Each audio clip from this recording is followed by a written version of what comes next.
Hello, everybody. Thank you for joining us. Today we have James Catledge with us. Thank you for coming in.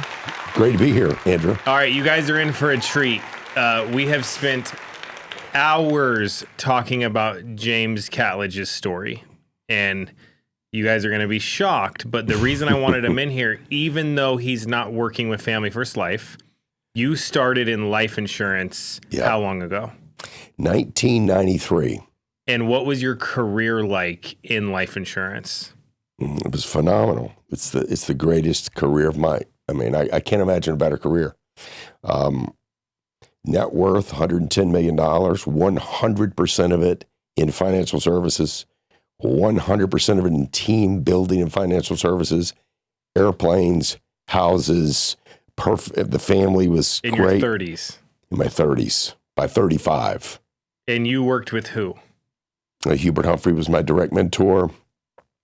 Monty Holmes, Schwan Wynn, Rich Thawley, Ed Milet, Patrick Bet-David.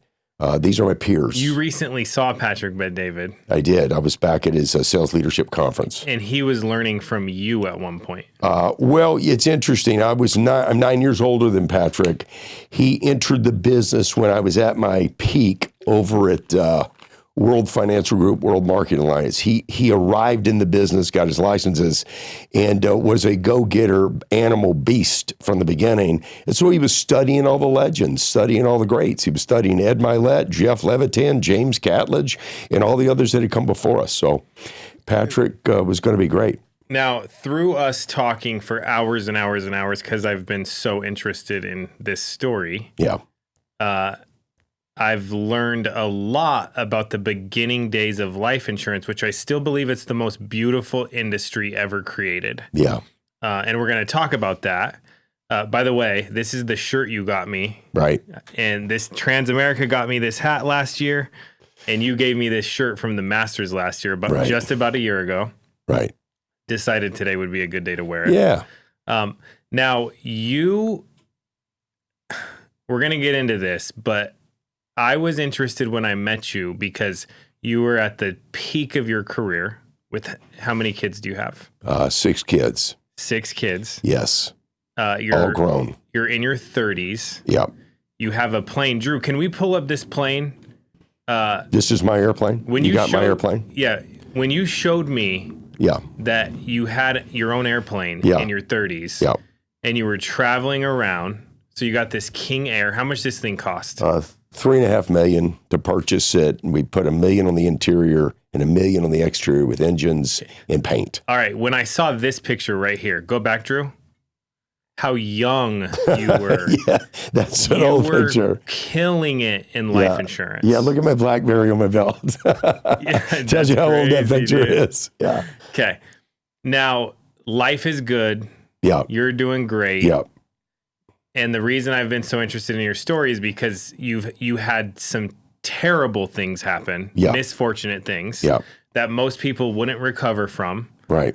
But you turned it around and made it something good. Yeah, right, for sure. So you're at the peak in your 30s. Yeah. And what happened? I'm 35 years old. World Marketing Alliance has been sold. Hubert sold the company to Transamerica or Aegon, the parent company. When he sold it, and he was my mentor, we are it's father-son type relationship. We're that close. For those who don't know Hubert Humphrey, who is he?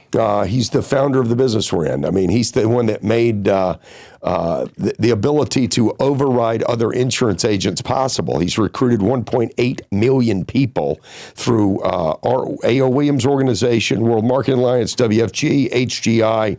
He's now managing partner at Integrity. Yeah. He's the guy. He's the legend. How old is he? He's probably 80. And he's full of life and energy. Totally. He just hosted 150 contest winners of Hawaii for HGI. Yeah, he's not stopping. No, you'll bury him before he stops. The few conversations you told me that you had with him were so impactful, which we'll talk about. But You're working with him. You're 35. Yeah. What happens? All right. So he sells the business, and I decide that this is my time to go. I'm not interested in a corporate environment. I'm an entrepreneur. I don't like shareholders being the focus. I like the entrepreneurs being the focus. So I know I need to leave. My people, the people that are following me, I've got 8,000 licensed agents on my team.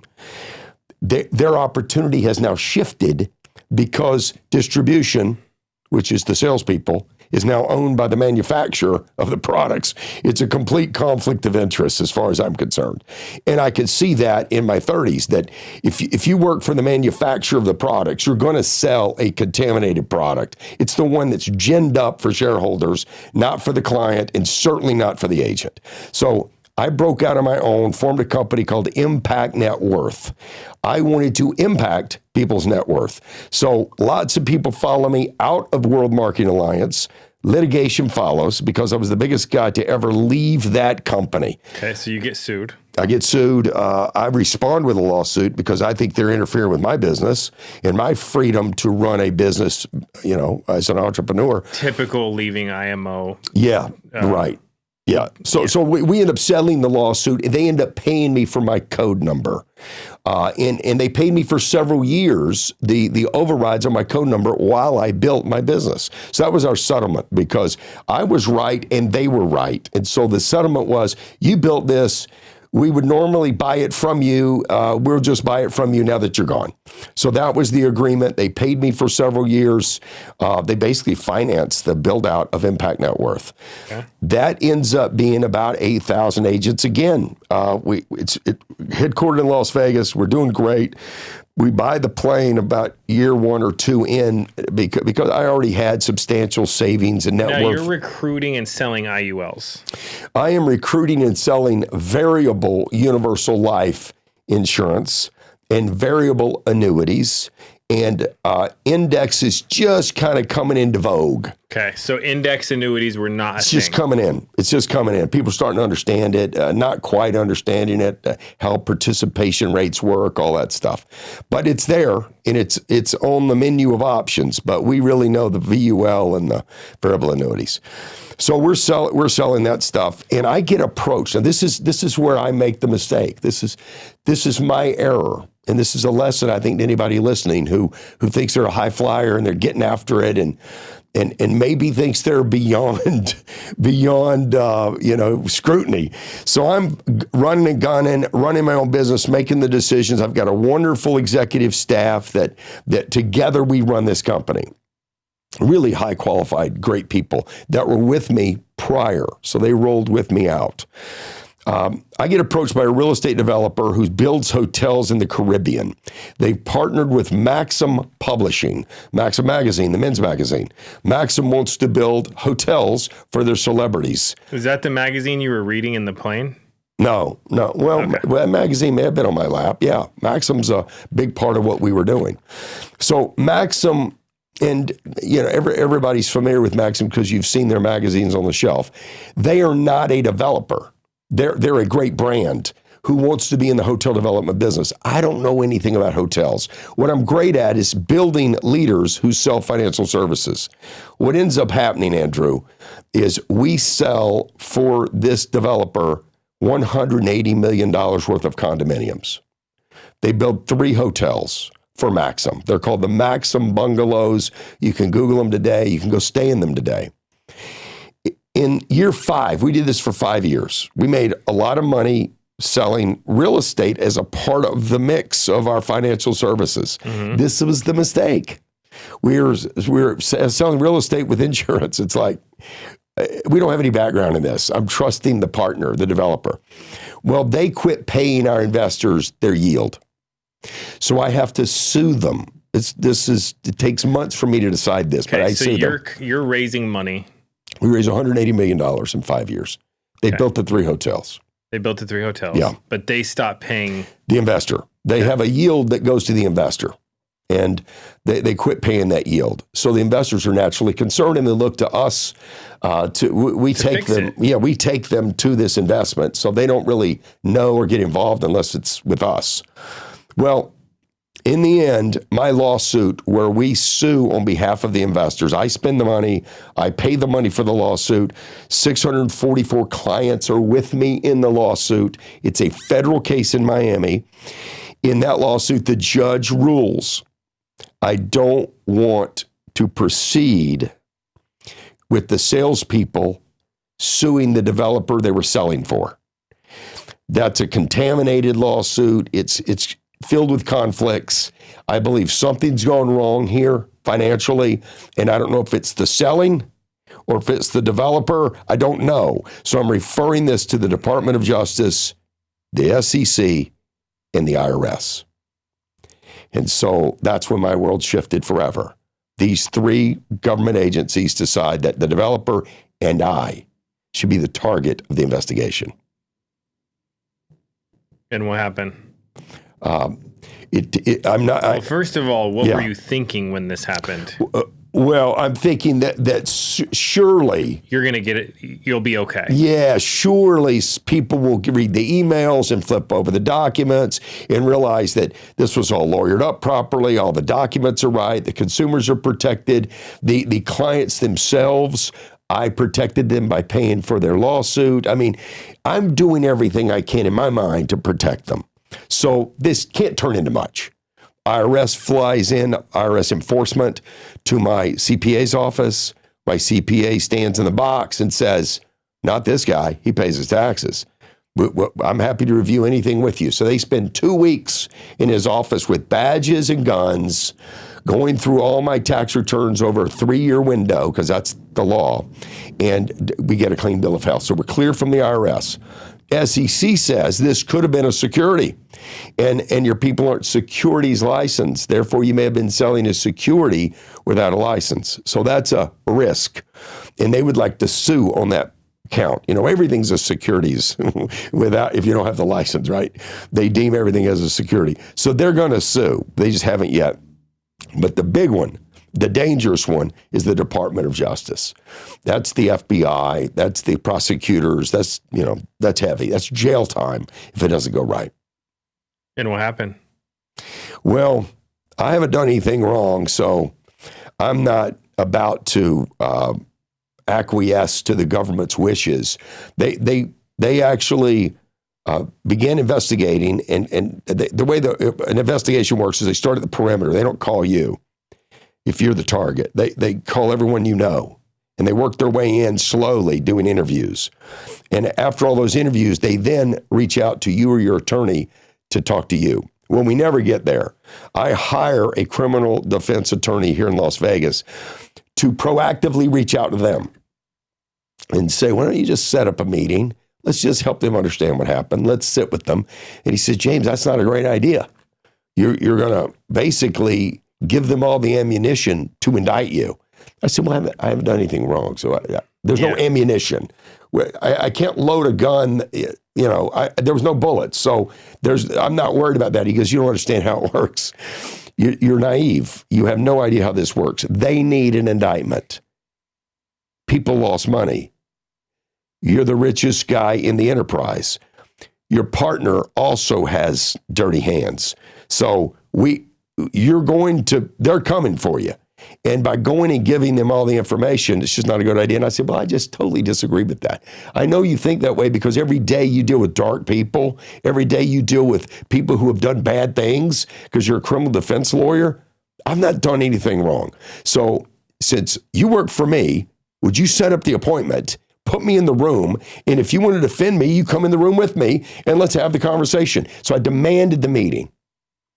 And against his wishes, and I mean, he really protested this.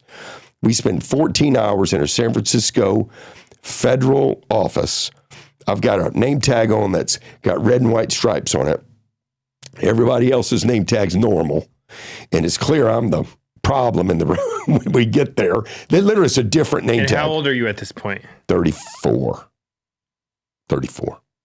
Okay. Scary. With it's 6 scary. kids. 6, little baby. I think my oldest is in 5th grade.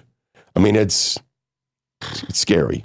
Okay. And of course, my wife, I call her mama, but my wife at the time, she's not wired for this type of activity. This is not this is not for her. Okay, this is hard. Any update in this case hurts her. Did she think you did something wrong? Absolutely not. No. No way. Not a chance. No. She does not think that. To this day, doesn't think that. Yeah. And so here's where we go. We do 14 hours in the meeting.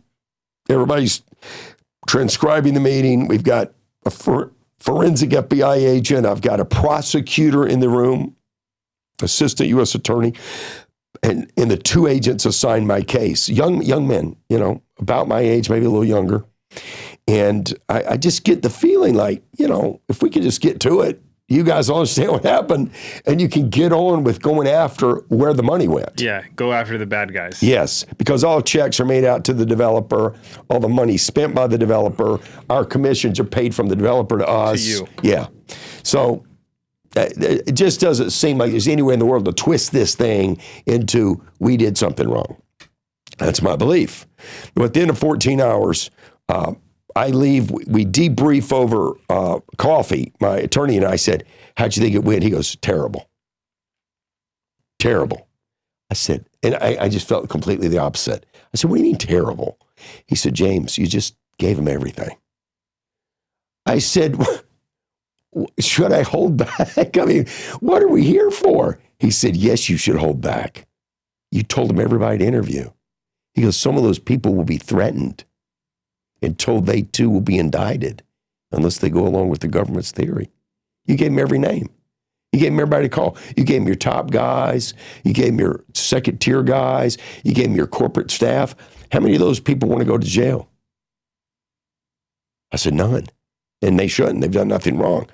He said, well, some of them probably will now because you've given all their names and they get to choose, save you and tell the truth or dispose of you and go along with what's being suggested. So you're going to find out what you got. You're going to find out where these people stand. You're going to find out. They're going to do 100 interviews based on what you just did here over 14 hours. They're going to do 100 interviews now. This will take a while. So we leave that meeting, and I try to get back on to running my agency, get back on to doing the things we're doing to make money, and all these people's lives are in this. They're counting on the living and mortgages, all the things that it takes when you're in the insurance business. They're trying to make a living.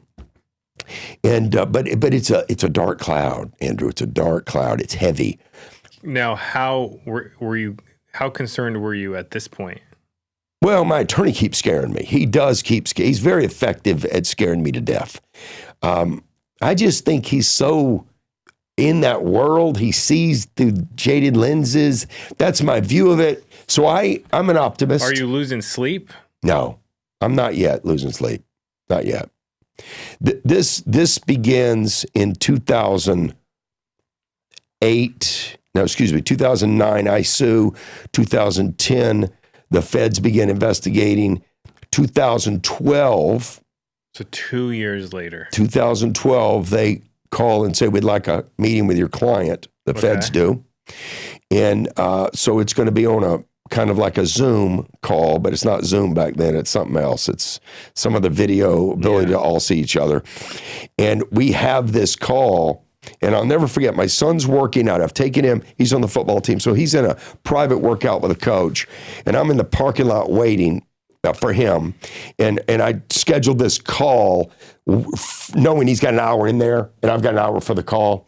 And we get on this call and I'm thinking it's going to be, hey, we figured it out. Your interview was very helpful. We did all our interviews. Your story lines up. If you'd help us with the Elliots, that's the developer partner. If you'd help us with the Elliots, that'd be greatly appreciated. Here's the roadmap from here. That's kind of what I thought the call was going to be. The call was not that. The call was, your guy is equally responsible. A lot of people lost a lot of money. And if he takes this all the way to trial, he's going to get 28 years in federal prison. And if he takes it all the way to trial, we're going to make sure he goes to prison because he has hurt a lot of people. That's the way they express it to me. And I'm literally taken back by this. Totally taken back. It feels like they're acting like there's no way. This is real. Yeah, there's no way you believe this. There's no way what you're saying you believe. It just feels so contrived. And it's like, if you ever had a conversation with somebody that feels like they're on another planet, like we're just not communicating. That's what it feels like. And they said to me, we're willing to give you 11 years. if you'll say yes. I did this. That you defrauded all these people and that you stole. I use the word stole. And these, we earned commissions for selling condos, but you stole all this money, and we'll give you, and then you have to admit to a judge that you did all this. We'll give you 11 years in a federal prison. And you've got 24 hours to make that decision, and it only goes up from here. That's the threat. That's the phone call. And I am flabbergasted. My attorney says, don't say anything, James. He says, don't say anything. We'll talk after. So he calls me after. And I said, David, what is going on? I thought you were busy talking to them about what really happened. It sounds like you two are not communicating at all. He goes, James, this is the world we're in now. You're not understanding. This is the world. They're going to get a victory. And either we give it to them. And what's the conviction rate? 98%. 98%. 98%. Look that up. 98%. And your attorney's telling you they're going to win. And is this with a jury? Yeah, it's a jury trial. It would be a jury trial. But they still get 98%. 100% they get it. There's 15% of men and women in prison that are innocent. Okay. Yeah. So what are you thinking you're going to do? Well, I'm not as clear on these stats then as I am today. Got it. Right. I'm real tuned up now on all these statistics. But at the time, I just keep thinking, there's nobody wanting to put away an innocent guy. I mean, it just doesn't make sense to me that the government's interested in that. Doesn't make sense that we're wasting all this time on this.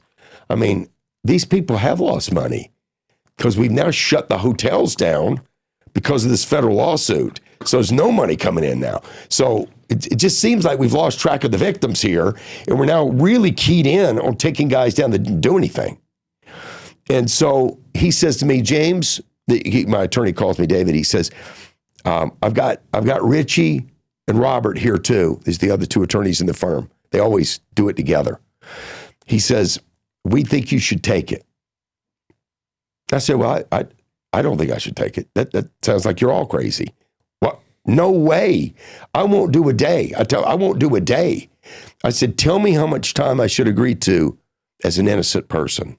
Give me that deal. Whatever the innocent person deal is, give me that deal.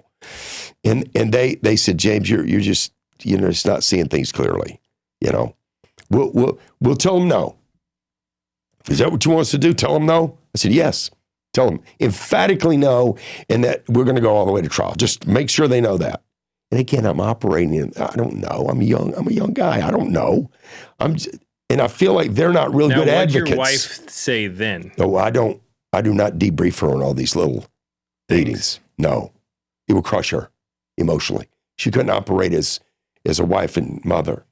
She could not operate. So I've done one sit down in the living room with the older three and her, where I explained Dad's been accused, what I said, Dad's been accused of something he did not do.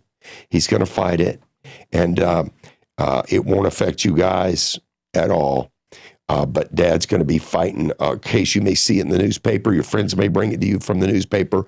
And I'm going to be meeting with your principal tomorrow. She's coming over to the house, and I'm going to explain it to your principal what's going on. Now, was it in the newspaper? It's in every news. It's in the Wall Street Journal. It's in the New York Times. It's in every newspaper that prints. Yes, it's in the newspaper. The government makes sure it's in the newspaper. Now, everybody is assuming you're guilty. Well, yes. Read it? If you read it, there's no way I'm not guilty. If you read this story, it's terrible. It's terrible. A Ponzi scheme is the other one. It's now a Ponzi scheme. It's turned into such a crazy inflammatory word that immediately means he did it. So that's in everything. And you were successful, so people were probably like, I knew something was up. Right. He's young and rich. Of course he's in a Ponzi scheme. Yeah, that was the other one. My own success is the enemy here in my alibi. Okay. It's bad. Interesting. So how did you navigate that? How did you navigate everybody thinking you did it, walking around at the school? Yeah, I'm taking you back a little bit, but I recorded a podcast on this very subject, almost like a healing thing called Inside Out with James Catledge, where I go through this very emotional time. It was very intense. I'm a mentally tough guy. I'm mentally prepared for difficult things. I think the reason I'm successful is I am mentally strong. And do you ever crack? Do you ever have to course correct? Yes. And I'm feeling in this moment when they tell me you should take the deal, I'm feeling alone. My wife's really not a person I can vent to. Because you don't want to hurt her. It would crush her. It would totally crush her. We live in a 10,000 square foot home in Rancho Santa Fe. Which is where I want to live. It's an amazing place to raise children. Right now, there's one school, and I've got the principal on my couch in my living room explaining to her that the Catledge kids have been told by their dad that he's been accused of something he didn't do. And I just need you to know, because the school teacher is going to read this in the Rancho Santa Fe News. And so this is heavy. And I'm one of the announcers at the football games in the booth. So my kids play football on the high school football team in that town. I'm in the booth. I'm known. My wife is the team mother. This is not like we're silent behind a gate somewhere. We're kind of involved in our church and in the school and the whole thing. So, and now you have a choice. I would tell you, if you know somebody that faces something like this, you have a choice. I'm a better friend today to people who have something happen like this because I've lived the other side of it. Mm-hmm. Many people choose to hide because they don't really want a friend that's involved in something like this. So they just avoid. But there are many people that come in and get close and say, I'm here for you. I know you. And this does not affect you and I'm here to support you. I had many friends drive from Rancho Santa Fe to San Francisco, which, as you know, is 5-6 hours, drive me to all my court proceedings. Friends from the club, friends from the school, friends from church, from work, just there for me and my family in ways that I may not have been that good if it had been my friend. I would be now. But I had friends show me what friendship looks like through that experience. It was really amazing.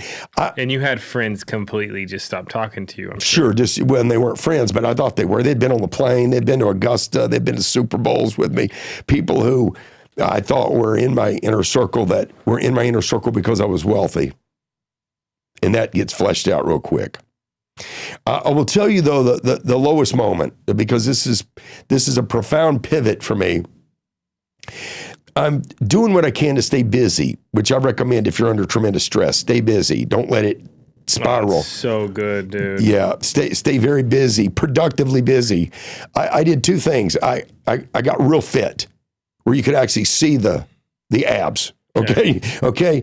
Andy Elliott fit, where the abs are visible. Yeah. And I was at the gym several hours a day, and then at night I would end with 2 hours of racquetball. I'd found some racquetball buddies, and from 9 to 11 p.m. every night at LA Fitness in Encinitas, California, we are closing down the LA Fitness at 11 p.m. every night. Sweating like crazy. Yeah, like crazy. So I arrive home. My driveway is about 100 yards from when you clear my gate. It's 100 yards up top of the hill to the house. I drive up top of the hill. All the lights are off. And it's in the heaviest, darkest period. I pull into my garage, and I don't want to get out of the car. I stay in the car a little longer. The garage door shuts behind me, and eventually that little light does click off. Yeah. The little garage light will click off. It's now I'm completely in the dark, and I thought to myself, one day this will be over, and what will that look like? Because I was a proud, confident, arrogant, successful young man. And I wanted to be that. And I built that guy. And now I'm afraid it's being dismantled. And it is. It is actually being dismantled in reality. And I'm still holding on to fragments of that guy, but I'm feeling it slip away. And I'm actually feeling my spirit get weak. My ability to fight get weaker. And I'm in that garage thinking, I really only have two choices. One is to take my life. These are the two choices. One is to end it, quit, which is quitting. And the other is to decide tonight in this garage that you'll take no more abuse. You'll take no more beatings. You'll take no more damage against your spirit. You'll take no more enemy fire. And that's a choice that I'm making and deciding in the garage. Literally, I'm making the decision to buoy myself, strengthen myself. And in that garage on that night, I decided it is over. It is over. And I will now deal with this reality on a calendar basis. If there's a court proceeding, I will go. If there's somewhere I need to be on a conference call with my lawyers, I will go. If there's a meeting with my lawyers to discuss the case strategy, I will go. But outside of those calendared required events, not living in it. I will not live in this soup anymore. It's killing me. It literally was choking out my soul. And so on that day, I decided that the same guy that existed prior to all this mess is the same guy in this mess, and he will be the same guy on the backside of this mess. And my friends will say, I'm sorry you went through it. My non-friends will have long gone, and the strangers won't say anything because they don't even know what happened. And so I just went to the end of the race in that garage and decided I can live with whatever happens. And I'm going to be strong, and I want to be proud of the guy on the backside of this. I want to like that guy. I want to be proud of how he responds in this storm. And that's what I decided. That was the lowest point, and I know it because I marked it with this incredible moment, private moment in my garage. So I get out of the car. That's like a scary rock bottom moment. Very scary. It was a give or take. It's a choice. It was a decision. I hit the garage door, enters into my home. Kids are inside sleeping, tucked in. Yeah, I'm going room to room. I opened each door and looked in. They're all asleep. And I made a private commitment to each of them while they're sleeping that Dad's going to be here. Dad's going to see this thing through. And you will always be proud of your dad because of the decision I made tonight. Just kind of a private decision. And I can tell you, from that day on, it got good. Now, there was a lot of headache ahead, a lot of grief ahead, but I was ready for it. I was ready. And I was able to adapt. I was able to adjust. It was going to now be a new journey. But the sentiment I held on to, Andrew, was I want to be proud of the guy on the backside of this. I want to be proud of me on the backside of all this. So I've got to what would the guy do? I literally had to get outside myself and say, what's the right decision here? So that on the backside of this, I will look back with pride about that choice. And every decision that was tough, that's how I made it from that point forward. Up until then, I was choking. So if you're going through something, and it might not be as bad. It could be worse because people are going through all kinds of stuff right now. Yeah, right now. Watching this, right? Yes. But you're saying you kept thinking about it's going to be over and who are you going to be when it's over? Yeah. And who you're going to be is not just the person on the other side. Who you're going to be is the sum total of the decisions and the choices you make in the storm. It's in the storm where the character gets built. It's in that storm where the guy on the other side gets developed. It's in that, and I see it clearly now, but I had to make the decision in advance, or I'd have made a lot of inconsistent decisions. I'd have made a lot of survival decisions, existential decisions that were selfish in nature, decisions that, I had to have the long range context because I had already had such great experiences in my life that I knew I could get back there if I operated like that. But I knew for certain, my attorney used this phrase with me, and I love it. It's a phrase that I still use today. He said, James, you need to understand, several lethal bullets have been fired.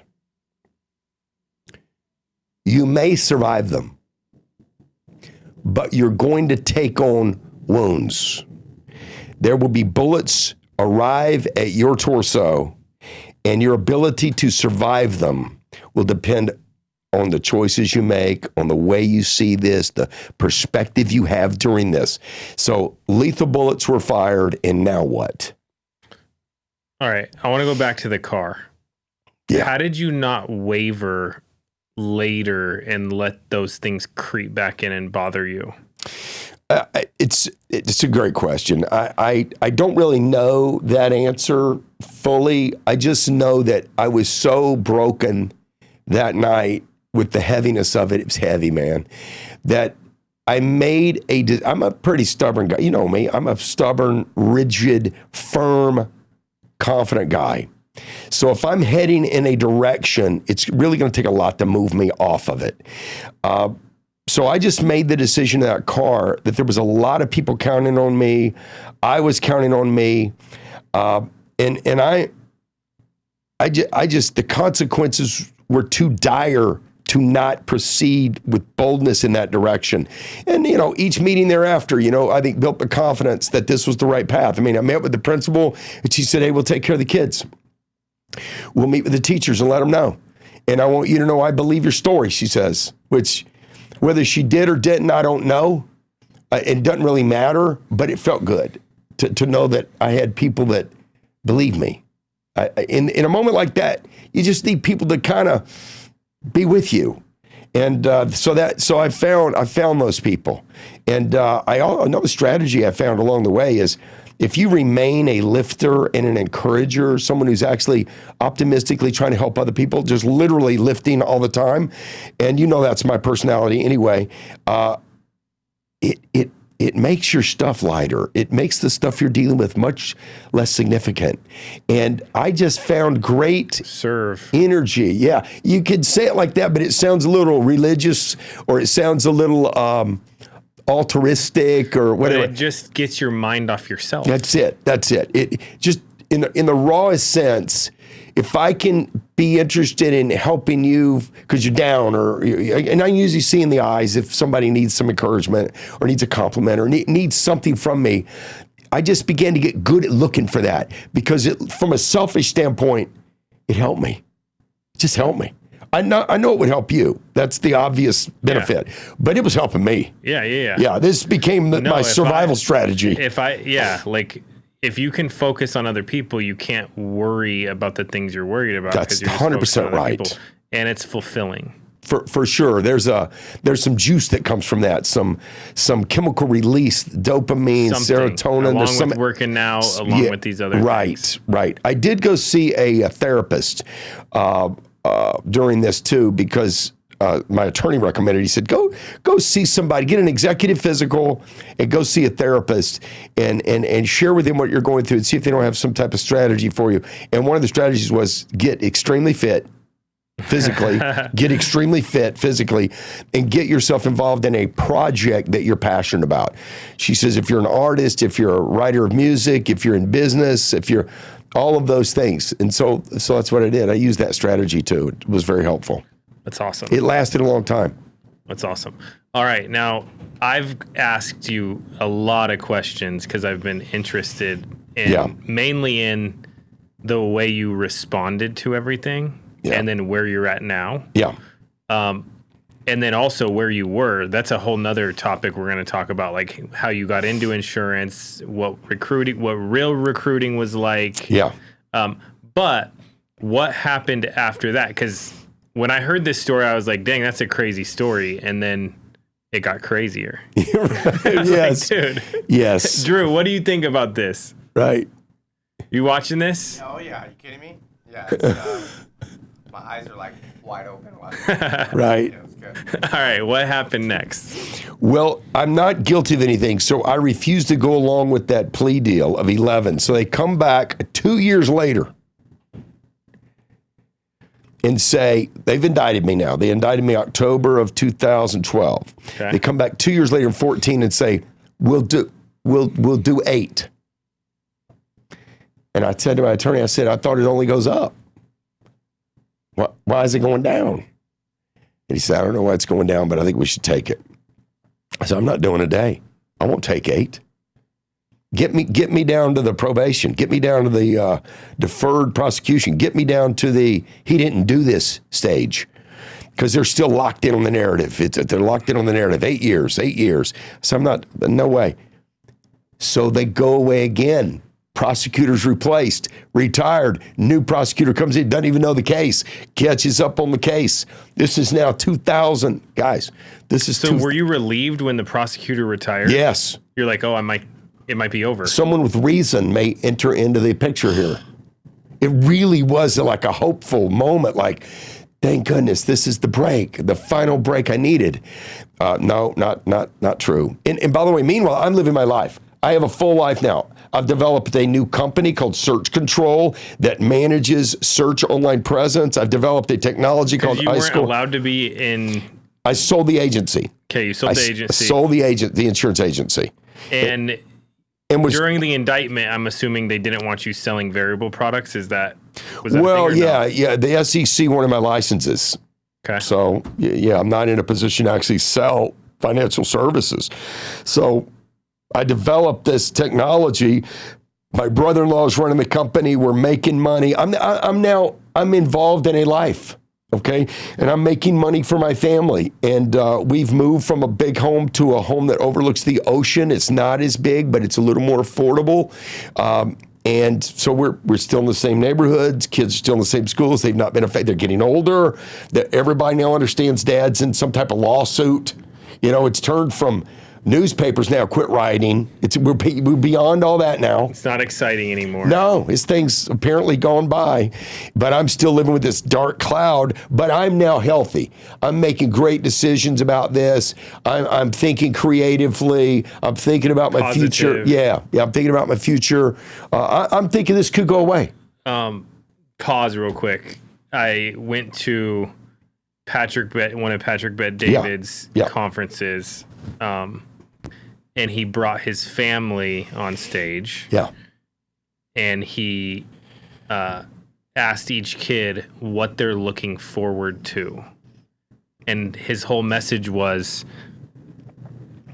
you have to find something to look forward to, or you can get in real big trouble as far as seeking happiness and fulfillment. Hope.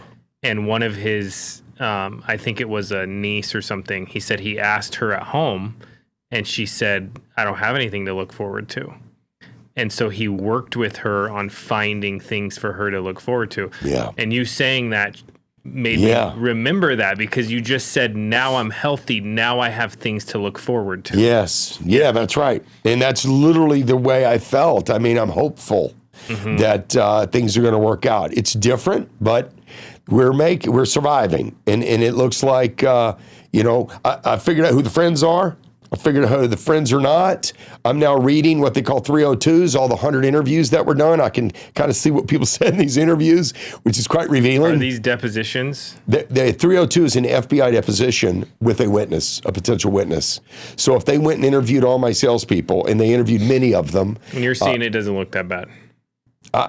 I'm thinking a lot of them were manipulated. I can see the way the questions are and them trying to avoid their own prosecution, saying it the way they needed. But I can see that there's not much of a case here. They're going to have to just say that because he's rich, he probably did this. That's kind of the case. The guy's rich, plays golf a lot, has an airplane. Surely he did this. I mean, that's going to have to be the whole trial. And that does work. It's quite an effective strategy, because very few jurors, have $100 million net worth. So they're going to think there's no way this guy has that net worth without some type of cheating. But really, it was mainly from the insurance industry. Yeah, I mean, I made $22 million on the real estate project. So I'm making money there too. But what'd you make in insurance? $110 million is my lifetime earnings from life insurance. $110 million in commissions. Yeah, so you know how to recruit and train. Yeah, I'd say 85 to 90 million of it is team development overrides, which we're going to talk about. Yeah, that's where most of it comes. So if you're just selling yourself and selling a bunch of policies by yourself, you'll never get into that spectrum. That kind of money's not available. If you're a great and I was a great salesman. That's how I started. 3.5 years of sales alone. Making, I think in 1994, my second year in business, I made $300,000 just selling insurance. And so I was good at selling insurance. I figured out how to sell the higher ticket items, the longer term products, the retirement planning stuff. And then I found my way into team building. And then I realized I could transfer those skills to others and I could still sell and have a team selling. And now I've got unlimited clocks, unlimited time that's out selling. You got 8,000 people selling. You know, they could be terrible salespeople and it's going to be a lot of money. Yeah. Yeah. But anyway, I'm busy with a productive life when they come back to me and say, new prosecutor, some new developments have occurred. My attorney has been in touch with the controller as a witness of ours of the Elliott Corporation, the developer's controller financial person. Got it. They're our witness. They know I have nothing to do with any criminal activity. Yeah. They also know the Elliott's kind of siphoned or skimmed some of the money. And they have proof of this. Yeah, well, they're the controller. Yeah. They were doing the skimming. So did the controller go down? No, he's a Swiss citizen who lived in the Dominican, married a Dominican lady, and he's still in Switzerland, protected by Swiss government. And we have to get permission. U.S. government, Swiss government have to authorize, to a federal judge's order, him to come to the U.S. and provide a video deposition for me to use in my trial. That meeting changed everything. Yeah, pause. Oh, his mic went out. All right, it's okay. Yeah. Oh, I got a recording. Oh, there it is. Tell me where, plug that thing in. Where's it go? Oh. And how long has it been out? Not long. How long has it been out, Drew? Just like 30 seconds. Good catch, Drew. Yeah. 2 hours of not recorded, I would have lost it. Can you imagine? So would I. Yeah. Good job, Drew. Just back it up. You know where we left? Let's go back to video. Video deposition. Yeah. Okay. Is that a good spot? Yeah, all right. Yeah, way better. Okay. Video deposition. Yep. Yeah. So Thomas Yulee is this guy's name. I'm not allowed to talk to him. So I don't really know what he's going to say other than my attorneys have been speaking to him and they're confident that he's going to say the truth and that he's not scared and that he's beyond the statute of limitations on any of his own exposure. And his own government has made sure that that's the case before they allowed him to get on an airplane. So he comes in, the government meets with him a day early, which is unusual and maybe inappropriate because usually our defense has to be there. Let's just say all parties don't play fair in these situations. That's right. And your government is rarely going to play fair. They don't play fair. They play to win. That's right. It's right. That's right. So Thomas, when we meet up with Thomas in this conference room in the main courthouse in San Francisco, the judge has authorized this. She wants this testimony in case Thomas is unavailable for trial. We have a binder with tabs of things we're going to ask Thomas because he paid our commissions to us. He received all the client money. He paid all construction budgets. He's in the loop on everything. The government has about 3 pages on loose leaf paper of stuff they want to ask, almost like they did it this morning. So it's like they're totally not ready for a trial. Like we have trial preparation binder here. So that's, to me, a sign that they're trying not to go to trial. Well, we're in there for several hours, and Thomas is basically saying what I've been saying all along, which is beautiful to hear. And now I feel very close to Thomas as I'm listening to all this. And it's kind of emotional. You can't even imagine the emotion, like your government's against you. U.S.A. versus James B. Catledge. I mean, And I'm an Eagle Scout.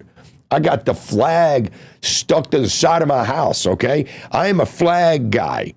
I'm a guy that gets upset if the flag touches the ground, okay? And here I am, my government's coming after me for something I didn't do. Well, this guy, Swiss citizen, is standing in the box, and he's doing the right job, and I'm feeling so good about this. My attorneys look across the table and said, guys, what are we doing? And the lead prosecutor, I won't use his name, he says, David, let's meet out in the hallway. And I said, you're not meeting out in the hallway without me. I want to hear what's being said. I go out in the hallway, and they're upset. Both of them are upset I'm out there because they can't be loose. It's got to be real up and up. It can't be a gentleman's understanding, which goes on a lot with this type of stuff. And, well, you heard him say that Catledge really negotiated hard for those commissions. And I said, yeah, guys, commissions aren't a crime. Commissions have nothing to do with criminal conduct. You guys have accused me of stealing money from people. That didn't occur. And you just heard it from Thomas. And they said, well, we've got plenty we can go on, and we're prepared to go to trial. And my attorney goes, are you? You got 3 loose leaf sheets of paper in there. Is that your trial work for this witness? And he said, no, we didn't bring the binder in. He said, but you have a binder on him, but you didn't bring it into the room. He goes, I don't believe that. I don't believe that. So I could tell things are shifting rapidly. So we leave. I leave San Francisco. I head home. I report now to my spouse that I think things are good. I think we've turned. It's been years now. We're 2009. We're at 2015. We're at 2017 when this deposition occurs. So this has been 8 years. We've spent around $8 million so far in legal fees, which is unbelievable. But that's where we are. $8 million. 8.3 was the total. All civil. So you're just writing checks like crazy. Yeah, it's all about legal fees. What if you can't write those checks? The criminal guy has to stay. The civil guys can withdraw. Okay. The judge won't let the criminal guys escape. So the criminal guy gets... But they don't have to do a good job. Not only does he not have to do a good job, he's paid up front. So he gets his money in 2 tranches. He got his money. The civil guy gets billed by the hour. The criminal guy gets a check before indictment and a check after indictment. And now he's fully paid. Through all appeals and everything, he's your guy. So he's going to be there for the whole thing. Well, I feel very optimistic about this meeting with Thomas. It's not a week later. David calls me. We're probably a month from trial.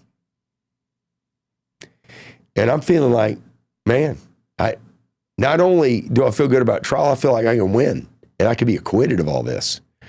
And I've got great win. My own controller who paid all the commissions to our salespeople, he's in my corner, and he's a former Air Force retired guy, 24 years, just a really good guy that's not going to vary. I read all his 302s. They're real solid. So I'm prepared to go to trial. I get a call. I'm on a speaking engagement, oddly enough, in Hubert Humphrey's company. I'm back in Atlanta at a speaking engagement, speaking to his agents. When I get a call on my phone, call us. It's my attorney. Call us, like a text, call us.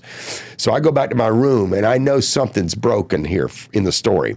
So I'm alone in the room and he says, James, I think now's the time to go for 5 years.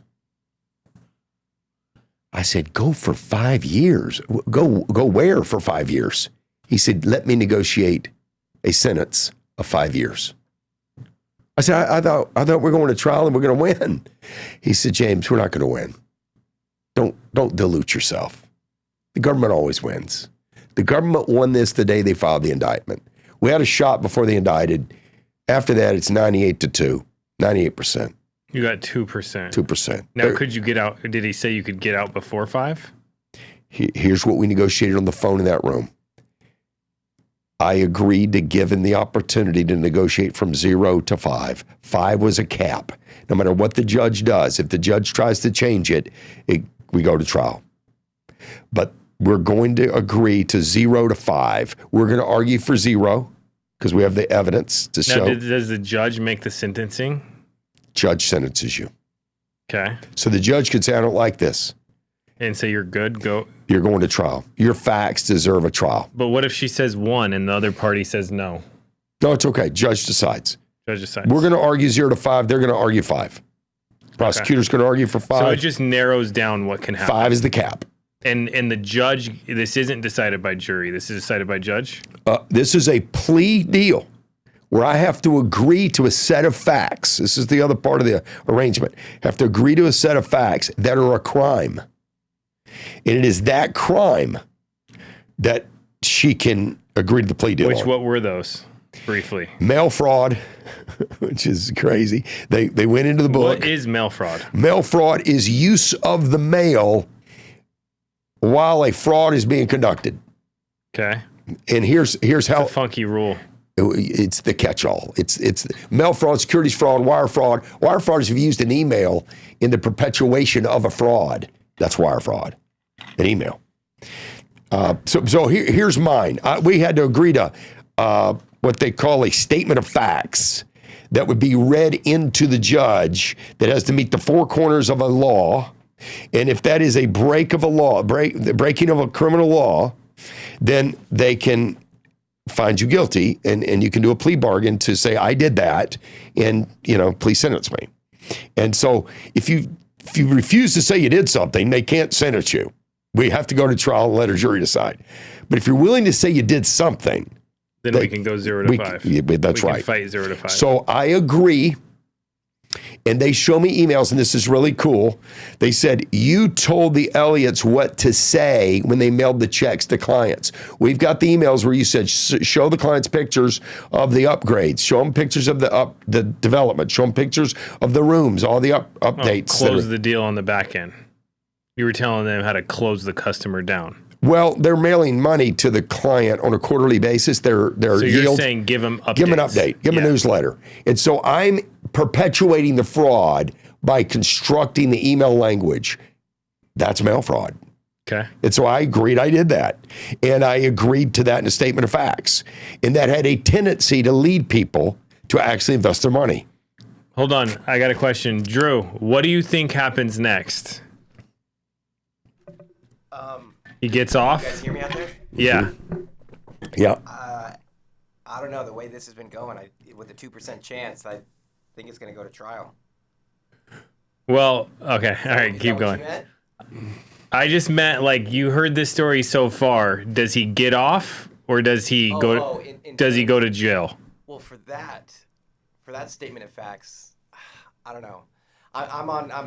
I'm on your side right now, James. So yeah. Thank you. Yeah. He thinks you want me off. You want me to get off. Yeah. Crazy. So do I. All right. So here's where we go.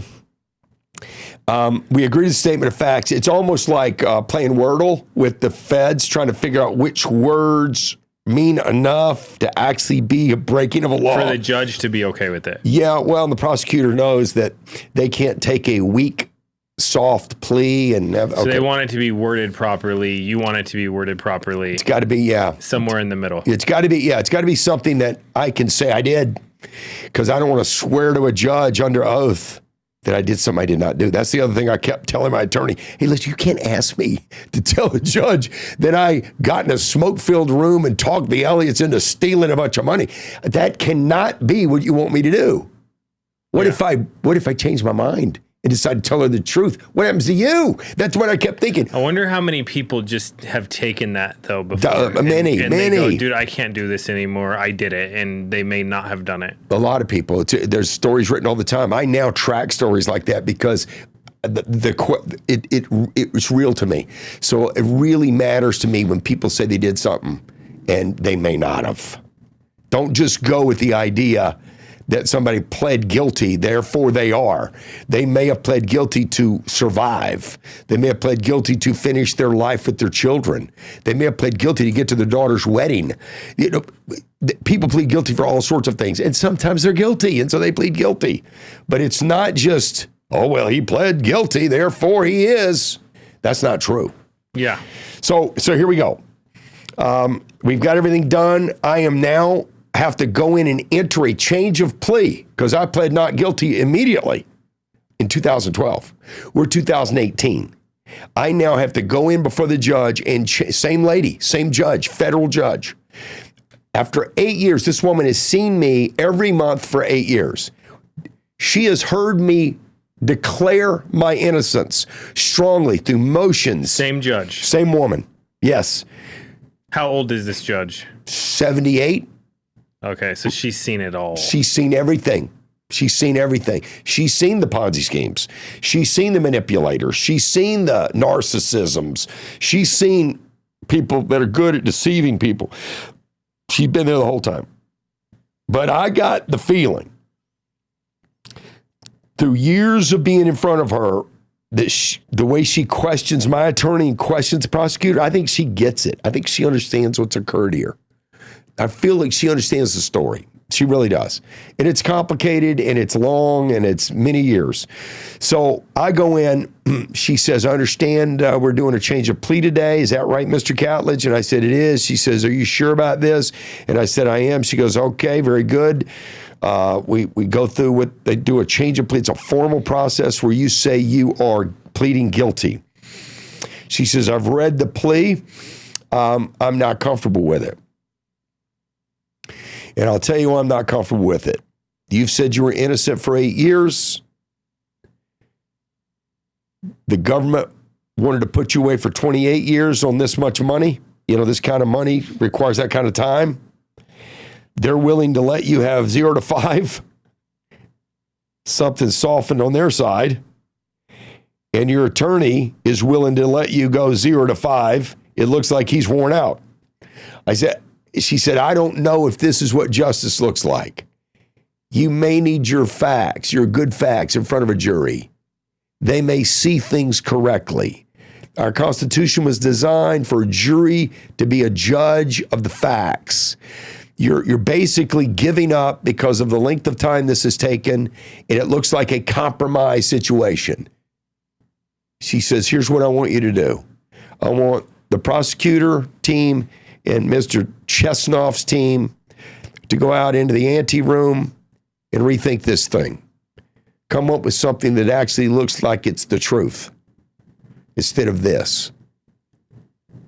She says, you've even got a wishy-washy plea here. I'm not even sure this looks like the case. It's mail fraud, which we didn't talk about mail fraud from the beginning here. It's very strange what's happening here. So my guys go out in the hall. I go with them. They both look right at me like they know me. What kind of adrenaline is happening here? I got all my family, my friends, my loved ones, my character witnesses. If I'd known you then, you'd have been in the room. I've got people who've lost money in the room, victims. They're there too. You're going down. Oh, yeah, they're hoping to put me under the prison. Yeah. And my family, of course, is looking to see their kids or no? No. I didn't want my children to see this.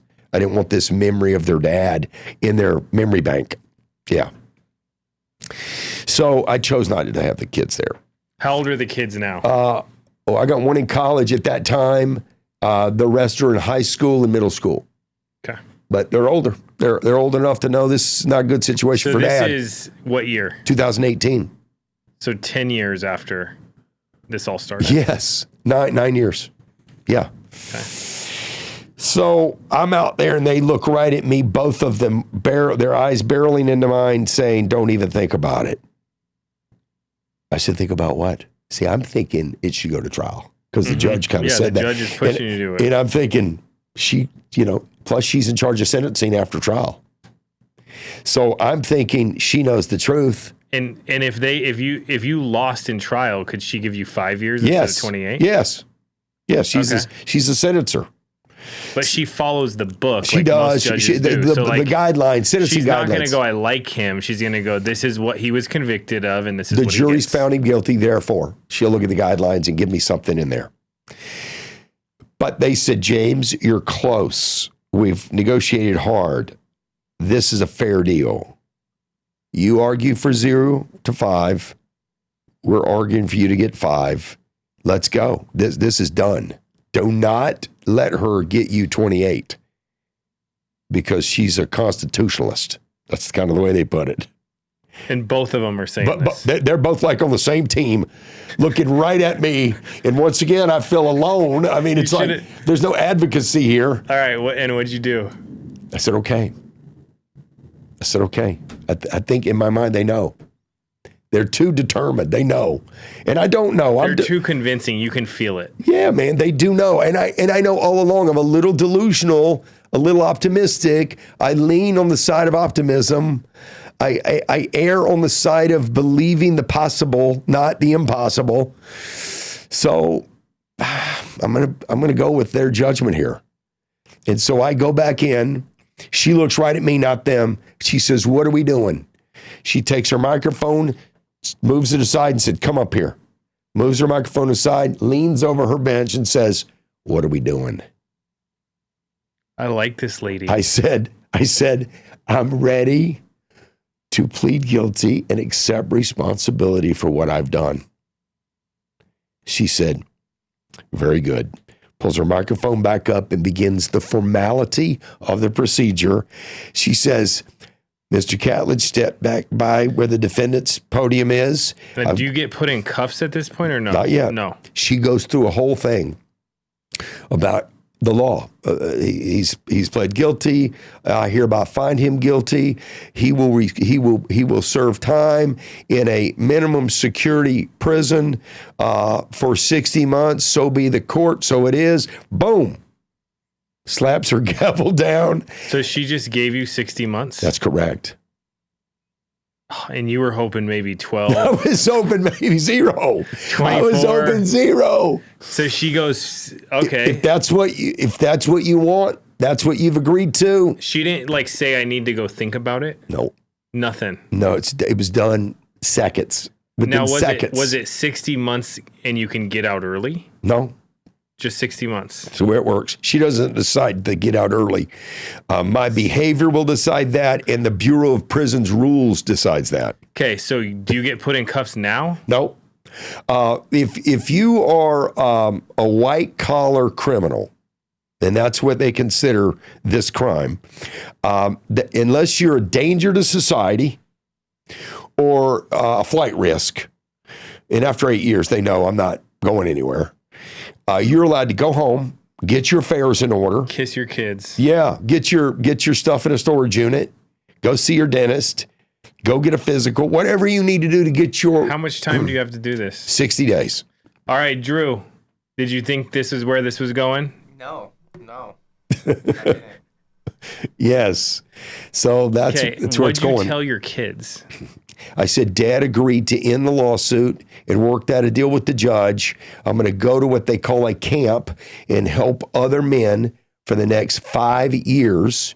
And you guys will be able to come and see me every month. Dude, what was that like? Dude, you cannot. It's the worst. The garage and then this conversation are the two worst moments of the entire thing. It's terrible. Now, were they like, what'd they say? One, I had to go to see my son at college. He's at the University of Utah. I had to go sit with him personally, have this discussion. The others, I was able to have it all at our home. They, what do kids say, man? Okay, Dad. Damn. Yeah, that's what they said. And you have different relationships with different kids, right? Some are deeper, more philosophical. Some are more surfacey. You have different relationships with your kids, right? When there's 6 of them, it's 6 different, unique relationships. Yeah. And one son, Nathan, who I'm very, very close to, he's actually the trustee on my estate, Nathan. He's my little buddy, right? So, and he's 14, 15, right in there. And I've basically, because of my pre-trial activities, I've been in these kids' lives constantly for the last 8-9 years. I mean, there's been no dad traveling. There's been no away on business. I've been at every school function for 9 years. Which is amazing. Amazing, because it's not available for most guys in business. Unless you get into insurance and make it an intention. And in this case, I was basically sidelined. It's what forced it. So either you're sidelined or you build a company where you are able to do so. That's right. Yeah. But even just me, I mean, you would have been working. I would have. Yeah, that's just my personality. Building. I'm a goer. Yeah. This forced me into pit row. Mm-hmm. Yeah. And I was able to be with my kids. Okay, so what's this 60 days like? It's all about this. It's a lot of tears. It's a lot of preparation, a lot of calling credit card companies and banks and your friends and going to last suppers. I mean, I bet I did 30 last suppers. With people? With friends and yeah. And you don't drink alcohol? I don't, no. So you didn't have any coping other than sobriety? No addictions or anything like that. Yeah. No tobacco? No alcohol? Never drank? Never. So all of this was just sober reality? Yeah, just dealing with it straight up. Yeah, which I recommend. If you got trouble, deal with it straight up. I think your coping mechanisms are clearer, cleaner, more clarifying if you deal with it straight up. Yeah. Make better decisions. Yeah. Yeah. Okay. So I now need to what they call self-surrender, which means I'm going to drive myself to a federal prison facility that I've been designated to. Check in. And I'm going to check in. And I'm not taking luggage and a travel kit.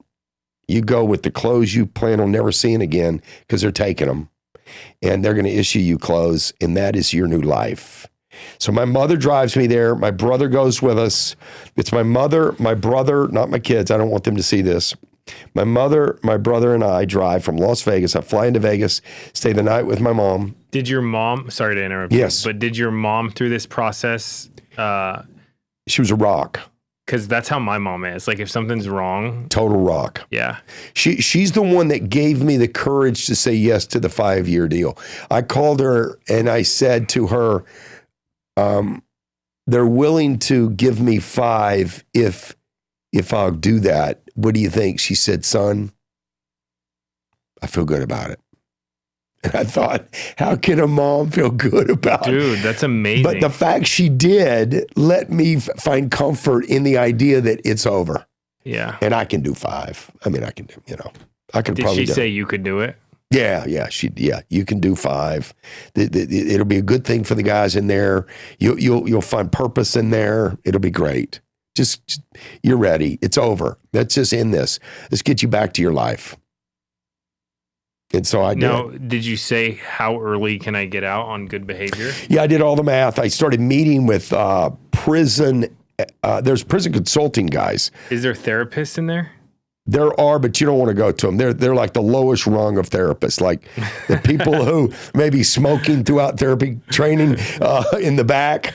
Okay. These are not like that'd be a good place. These are not the best therapists. The therapists are probably the other people in there. That's right.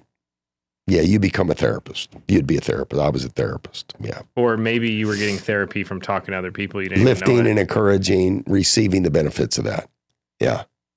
Well, so here's the deal. Were you scared? After I met with 2 consultants who had done time. One did 26 years. His name is Michael Santos, and his whole life today is dedicated to helping guys like me prepare to do that time. And so I drove actually to Newport Beach where he lives and spent a day with him. And after that, I just felt totally confident after that. He said, this is your, a lot of people take time off and take 9 months and do what they call a sabbatical. This is your sabbatical. You're going to write. You're going to communicate to your family. You're going to get in touch with yourself again. There'll be no digital interruptions. There'll be no BlackBerry. Internet, no cell phone, no BlackBerry. You had an iPhone by that time, I'm sure. Yes, yeah. None of that. You won't have any of that. You'll get real fit, stay real fit, and you'll write a lot, meet a lot of great people. You'll be surprised at the quality of the people you'll meet in there, and it'll be a good experience. You'll leave there you'll feel younger, more refreshed leaving there than you did going in there. More grateful. Oh yeah, totally. So I did. I checked myself in. I will say day 1 is the roughest because you are the new guy, and in my case, I went to a prison camp in Taft, California, federal prison camp. Do you sleep in a cell? Yeah, yeah. So you're still in a cell. It's called a camp, but you're in a cell. Yeah, in our case, it's cubicles, but it's there's not a wall with bars that they shut. We're locked in to our housing unit. Like a dorm. It's like a dorm. That's the way, like a barracks if you're in the military, or like a dorm if you're in college. And we're locked in. We're all dressed the same, and I have a roommate or a cellmate. And you're assigned the worst bunk on day one because that's what's available. It's right across from the toilets. The lights on all night long so people can get up and go to the bathroom. And you hear toilets flushing all night long. The lights are on. Oh, I didn't think about that. Oh, yeah. It's like an airport bathroom. All night long it's open, and you're sleeping right outside the door of the airport bathroom. So what's going through your head the first night? Not a lot of sleep. You're just reflecting on, how did I end up here, right? Like, how did this happen? And then you're careful not to pull the string too much because you realize, wait a minute, this could go into victimhood real quick. Yeah. You can spiral. Yeah, you don't want to be pulling that string and get down that road. I'd warn you on that. If you're feeling sorry for yourself for much longer than 30 seconds, you got to stop. You got to move into, all right, I'm here. What do I do? Now what? Yeah. This is my reality. Now what? And so I found great encouragement from the other inmates. I found a great fitness routine with guys that had done lots of time. They knew all the tricks, how to work out. There's no weights. It's all rocks in bags, horseshoes strung together, crates with a stick through it with rocks in it. Yeah, pull-ups. I literally lost both biceps, tore both bicep tendons doing pull-ups while there. Now, were you shredded when you got out? Yes. I was already fit going in because of my pretrial survival workouts. Using that. Yeah, and then inside there you go to another level because the food's terrible too. So you're not eating. You're not great. overeating. Not overeating. Yeah. Okay, It's great experience actually. What were the positive things? I was a Mormon missionary for 2 years back when I was 19 years old, and I would compare the two experiences. This sounds really weird. I believe I gained a lot from my Mormon mission. I believe I gained more from my incarceration. And I'll tell you why I gained more. I've closed out a lot of, in our life, we have open doors that aren't resolved, issues that are not resolved, past traumas that are not resolved. Yeah, and everybody has them. We all have them. And I got to walk the track 10 miles a day and close out those doors on those traumas and reframe them in a way that would serve me instead of harm me. Now, how can somebody do that if they're not in jail? You got to get yourself to a quiet place, a lake, a gym, a walk around your neighborhood. And it's got to be somewhere where you can really think clearly about your trauma and what's hurting you. And you know if it's trauma because it keeps coming back. It keeps haunting you. Or it's just always in the background. Yeah, it just keeps resurfacing. So if that's happening, you've got to get to a quiet place and decide that the current framing you've got of that trauma, the way you framed it, is the way incorrect. It's wrong. You have to acknowledge the idea that probably your memory's a little off because our memories are not great, especially if we've been hurt. Our memories get real jaded, and real specific, and real toxic and contaminated. So you have to decide, not only is it wrong, but it's not serving me. That's the big part. It's not serving me. It's not helping me in the path forward. So I've got to go back. I've got to open up that box and I've got to reframe it in a way that helps me. So let's, as an example, if my dad was abusive to me, he wasn't. I'm not going to cover one of mine, but let's just say dad was abusive and he's a bad man and he beat the hell out of me and I didn't deserve that. And I was just a little kid and I didn't know any better. Well, if that's your trauma, you got to go back and reframe it and say, I will never be a dad like that. That's the kind of man I don't want to be. It happened to me, so I won't be like that. That's right. So I'm aware of that. Exactly. So it's clear. So you move forward with a fixed frame versus a frame that's hurting you. And we use these frames, these trauma frames, as excuses, by the way. Truthfully, that's what they are. They're excuses that allow us to remain the same and not grow because we get to point at that. It's more comfortable to point at that as the reason we're not growing. And I just decided I'm going to fix these 2 or 3. I had 3 that needed to be repaired. So I went through and did that privately, closed those doors. I just felt so free from it too. I got to tell you, the freedom.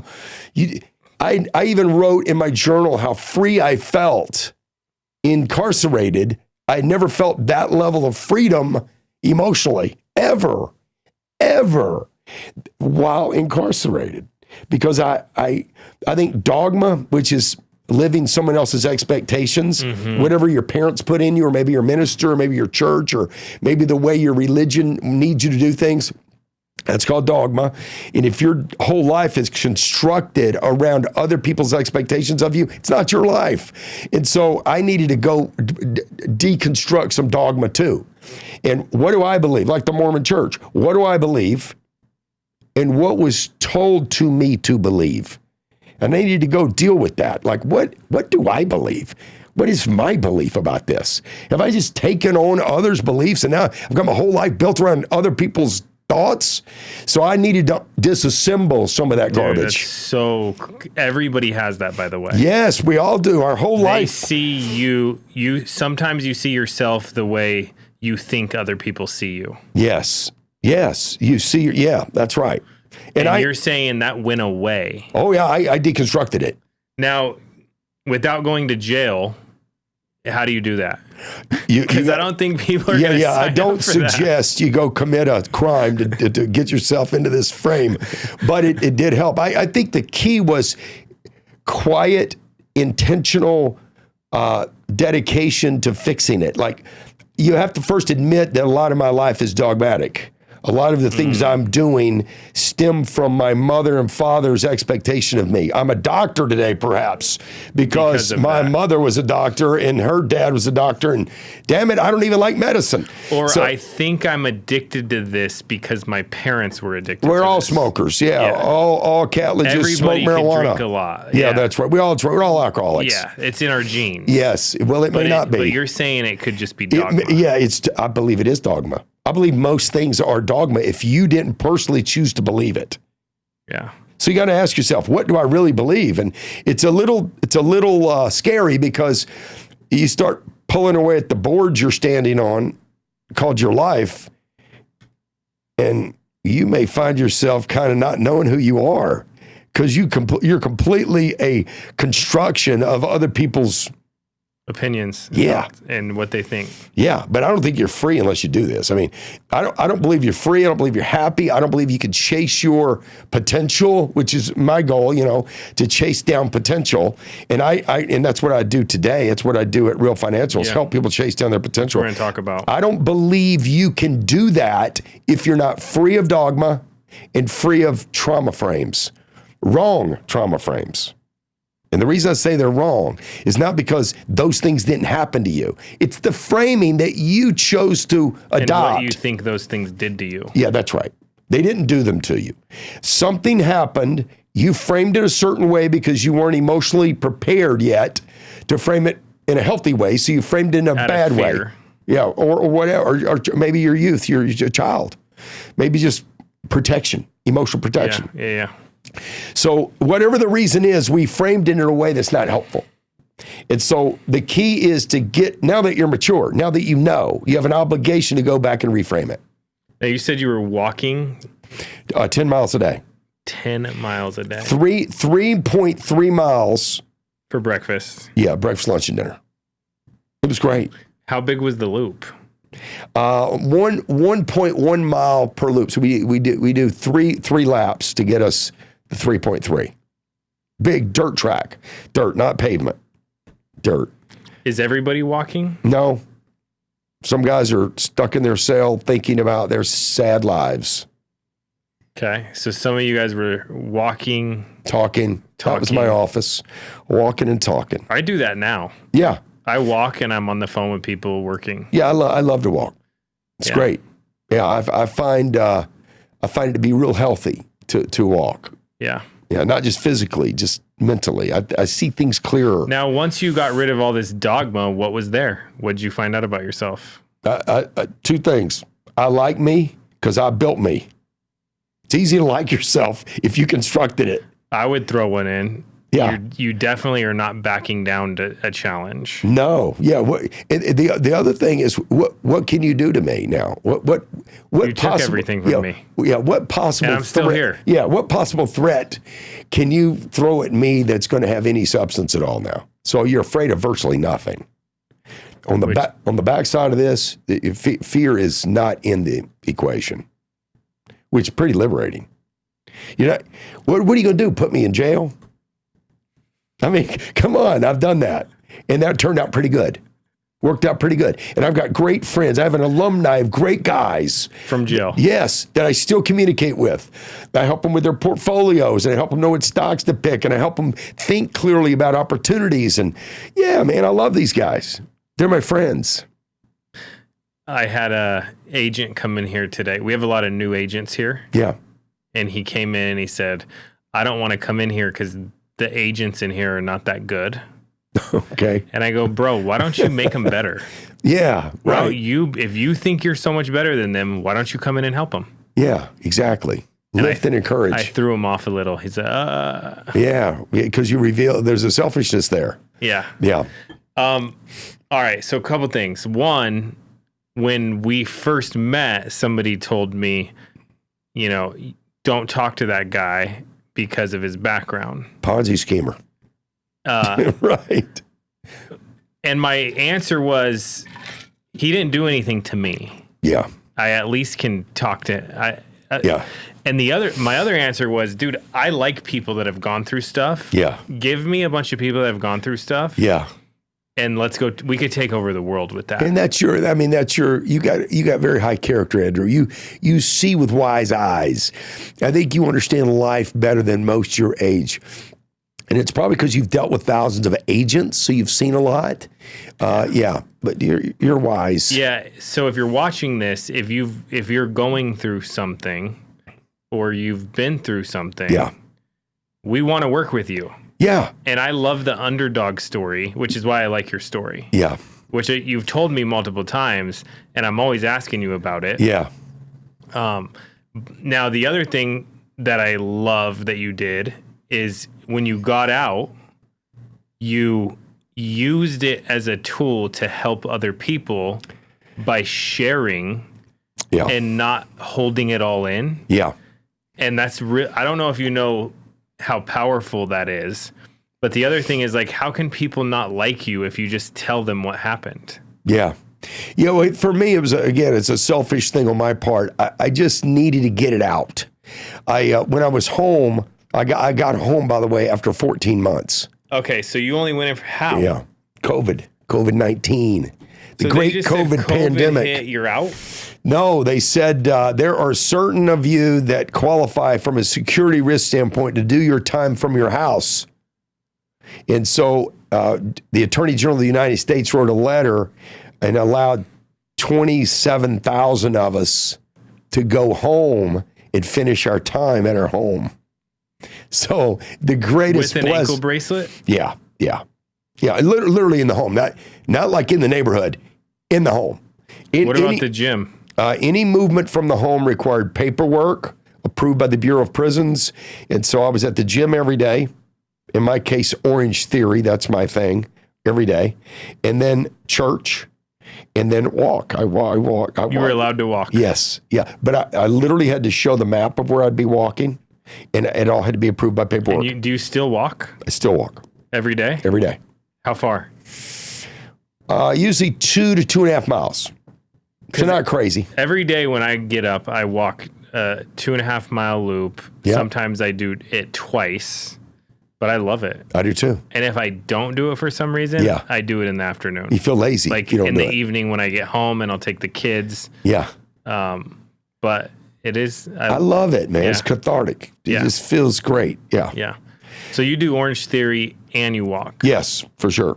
And I'll lift weights too. I have weights in my home that I'll lift as well. But so I only did 14 months. So at the end of the 3.5 years is the amount of time required on a 5-year sentence if you're on good behavior. So 3.5 is the amount of time you end up doing. So at the end of 3.5, so from 14 months to 3.5 years, I'm in home confinement. At the end of that period, I'm free. Yep. And you have a podcast called Free at Last? I do, which has nothing to do with this. I have a podcast called Inside Out with James Catledge. If you find this on Spotify or Apple, you can hear all these stories. And it's just you, though.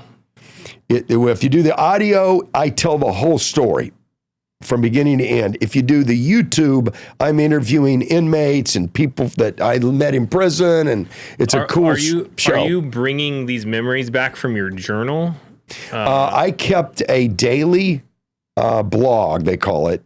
It's a journal, but it's a blog entry, and I did it for I had 114 people that would receive this weekly. It was a consolidation of the week's blog, which was kept daily.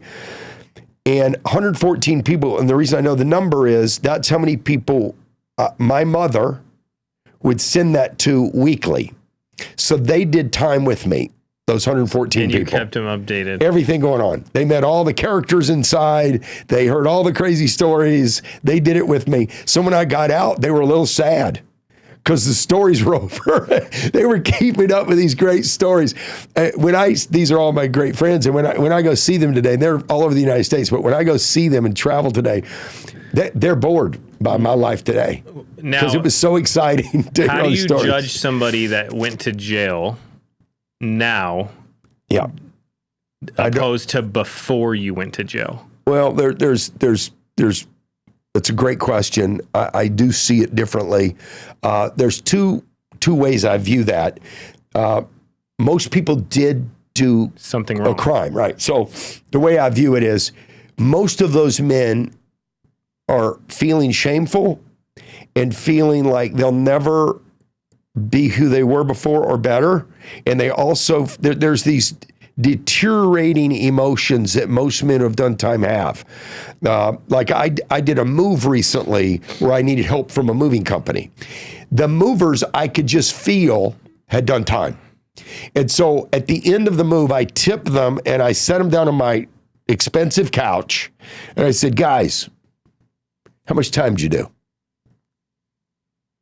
And they look like guilty. They just look guilty, right? They're not in jail now. They're working for a moving company. Yeah. He says, well, I did 6 years and he did 3 years. Why? I said, well, I did time too. I just want to talk about it. How are you feeling today? You feel like you're over it? I don't even care what they did time for. I wanted to encourage them to know that they could still chase their goals. They could still pursue their aspirations. They could still be ambitious. And don't let that thing define who you are for the rest of your life. And so the way I view people who did time is this. I don't judge them. They've done enough of that themselves. Their peers have done enough of that to them. Their spouses probably, their mothers probably judge them harshly. So it's not my place. But violent criminals should be in jail. That's what jails are for. People who have done violent crimes. The rest, I say, man, less time is better. Get them back. Help them rinse the shame away. What about judging anybody? I'm not judging anybody. No. I don't. Number one, who am I? Come on. What are we doing? I think we're all better if we're chasing our potential and we believe in ourselves. And anything that would disrupt someone's self-belief or hope, I think is bad. What's the biggest comeback story of somebody that you know that was in jail and they're out now, besides you? Yeah, I'm in the middle of constructing that story right now. I won't say his name, but I did time with a brain surgeon who went in for billing fraud because he was giving discounts to his customers doing procedures at a specific hospital, and he was giving the money to the customer, and it's a federal billing thing when the feds are involved in paying for that person's care. So it was a non-issue in my book, but he did time. And he was so ashamed. This is a man who spent 16 years educating himself to be one of the best brain surgeons on earth. And when we were in the halfway house together, this guy is on his iPhone with a tripod sitting cross-legged in his cubicle doing a broadcast to Dubai because he's a world expert on the brain. Teaching somebody. Teaching a symposium, a conference in Dubai had gathered, and he's the guest speaker from the halfway house. He's got me sealing off the other guys in the halfway house so they don't disrupt this broadcast. And so this is my friend who's a world-renowned brain surgeon, and I love this guy, and I respect him immensely. And every time I'm with him, I remind him of how great he is, but he still is a little bit shamed of the fact that that occurred and that it happened to him and that it tarnished him in some way, even though I don't think it did. He thinks it did. So I think he's probably the greatest because today he's in regenerative medicine. He's one of the great stem cell doctors in the world. If you need regenerative medicine, this is the only guy I would ever go to. But I'd say he's probably the greatest story I know. A guy that did time and completely rebuilt. But I know him. I know his spirit. And I'm rooting for the guy. Awesome. Okay. Now, as of now, yep. And we're going to go back in time a little bit too. Okay. But as of now, you are consulting young men in life and women in life insurance. Yeah. As a coach of just, let's say, a success. Success. Yeah, I'm a strategy coach for folks who are trying to be successful in a career in life insurance. With Real Financial. With Real Financial. Work alongside Brad Lee at Real Financial. Which is under the umbrella of FFL. Yeah. So we're rooting for you guys. Absolutely, yes. And I want you to talk about some of the things, like the way you run things is different than the way we run things. Yeah. And that's okay. Sure. Like they could both work, right? Yeah, they do. And they both make a lot of money. Yeah, but your strategy is not lead-based. It is not. No, that's right. Can you tell us, like, because someone might like this strategy and they might want the opportunity with you guys? Sure. I think, first of all, let me just say, I think leads are great. And I think leads are probably the quickest hack and shortcut to actually making big money in insurance. Let me just put that on the table. And with that said, I've never used them. All the money I've made in this business, I've never used a lead. Now, here's the difference. What Real Financial is doing is we do weekly seminars called BPMs. And we're doing a virtual one tonight at 5 p.m. Pacific. This is where people from all over the United States attend an orientation on what Real Financial does. We teach, in 1 hour, we teach the net worth secrets of the wealthy. What are the wealthy doing that most will never know unless they attend this seminar? And if they attend this seminar, they fill out a survey card. If it's a virtual meeting, they use a QR code. If they're in attendance at one of our offices, they fill out a physical survey. That is a lead. We then follow that up with doing an FSA or financial scoring analysis where we score the client on retirement readiness and tax efficiency. And that leads us to a myriad of products that they could purchase. If they're interested in an opportunity or career with us, that's also an option on the survey card. We interview them to hire them. And if we hire them, we also score them. Mm-hmm. And by scoring them, we find out if there's blemishes in their current plan.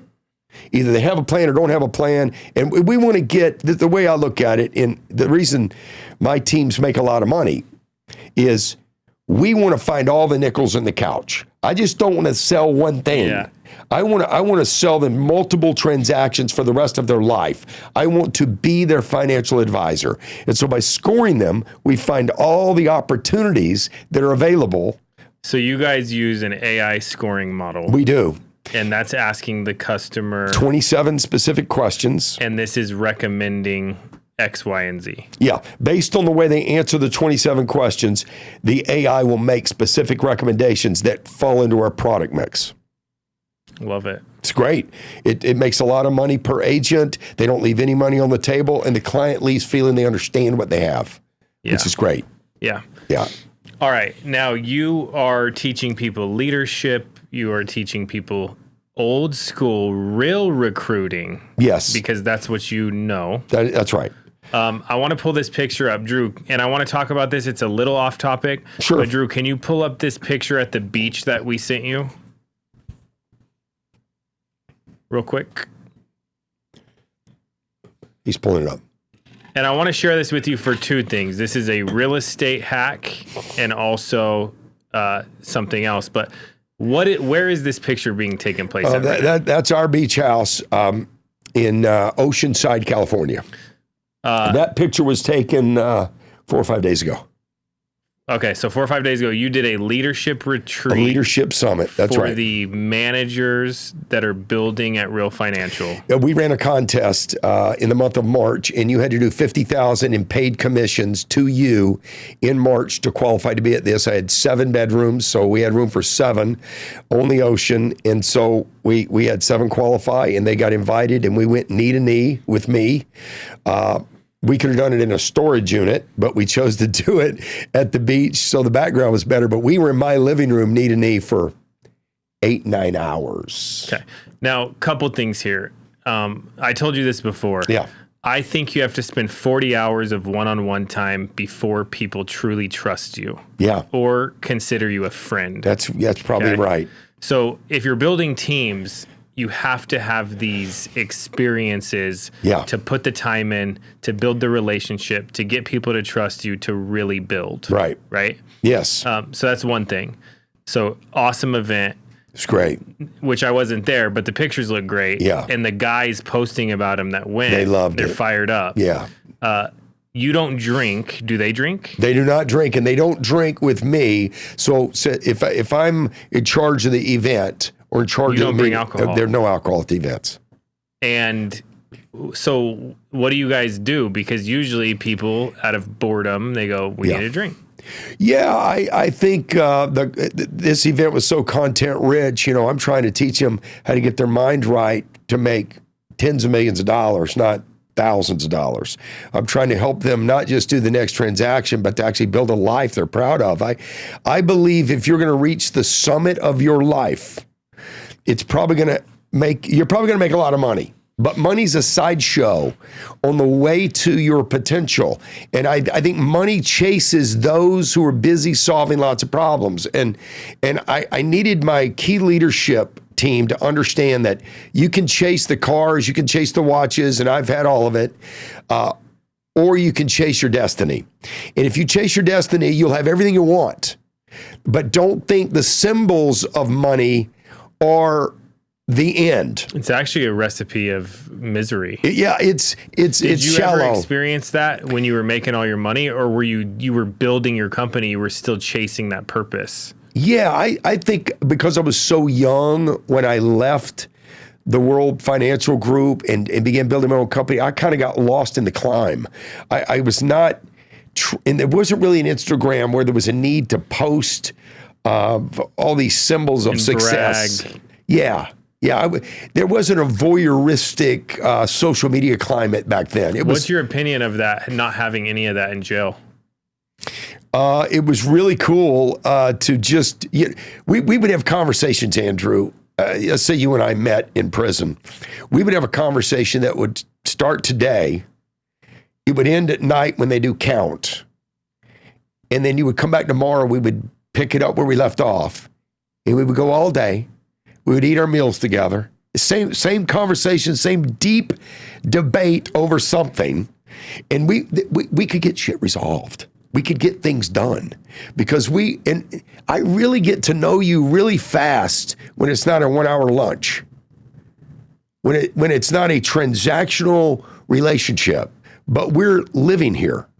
So I think what you said is so wise about the 40 hours with somebody. I'm convinced if you can't touch them and you put your arm around them. And Zoom ain't gonna do it. Zoom is a trap because it's so convenient. You can even turn the camera off and be in your robe and have these meetings with just your audio, and it'd be so ineffective.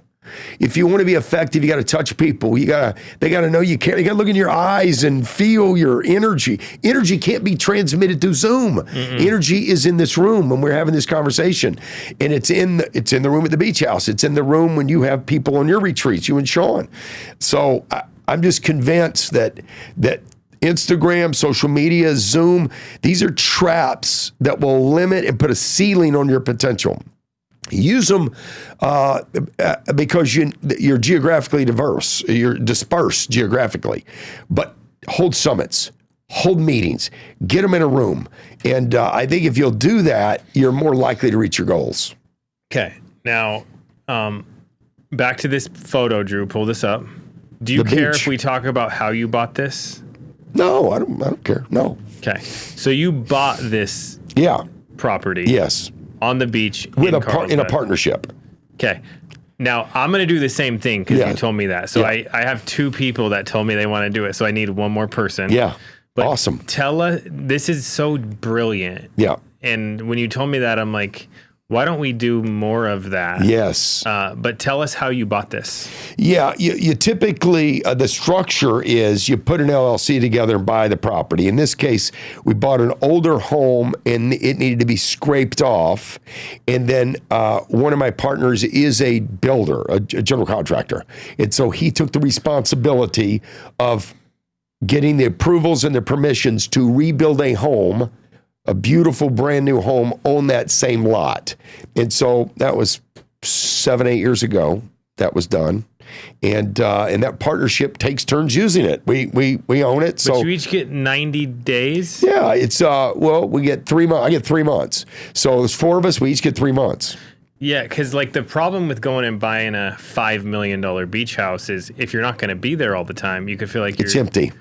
You feel like you're wasting a lot of taxes. Money. In taxes and deferred upkeep. Maintenance, yes. But if you split it with 4 people and get a way cooler house. It's always full because we could even send friends to it. And dude, you can send friends to it? Yeah.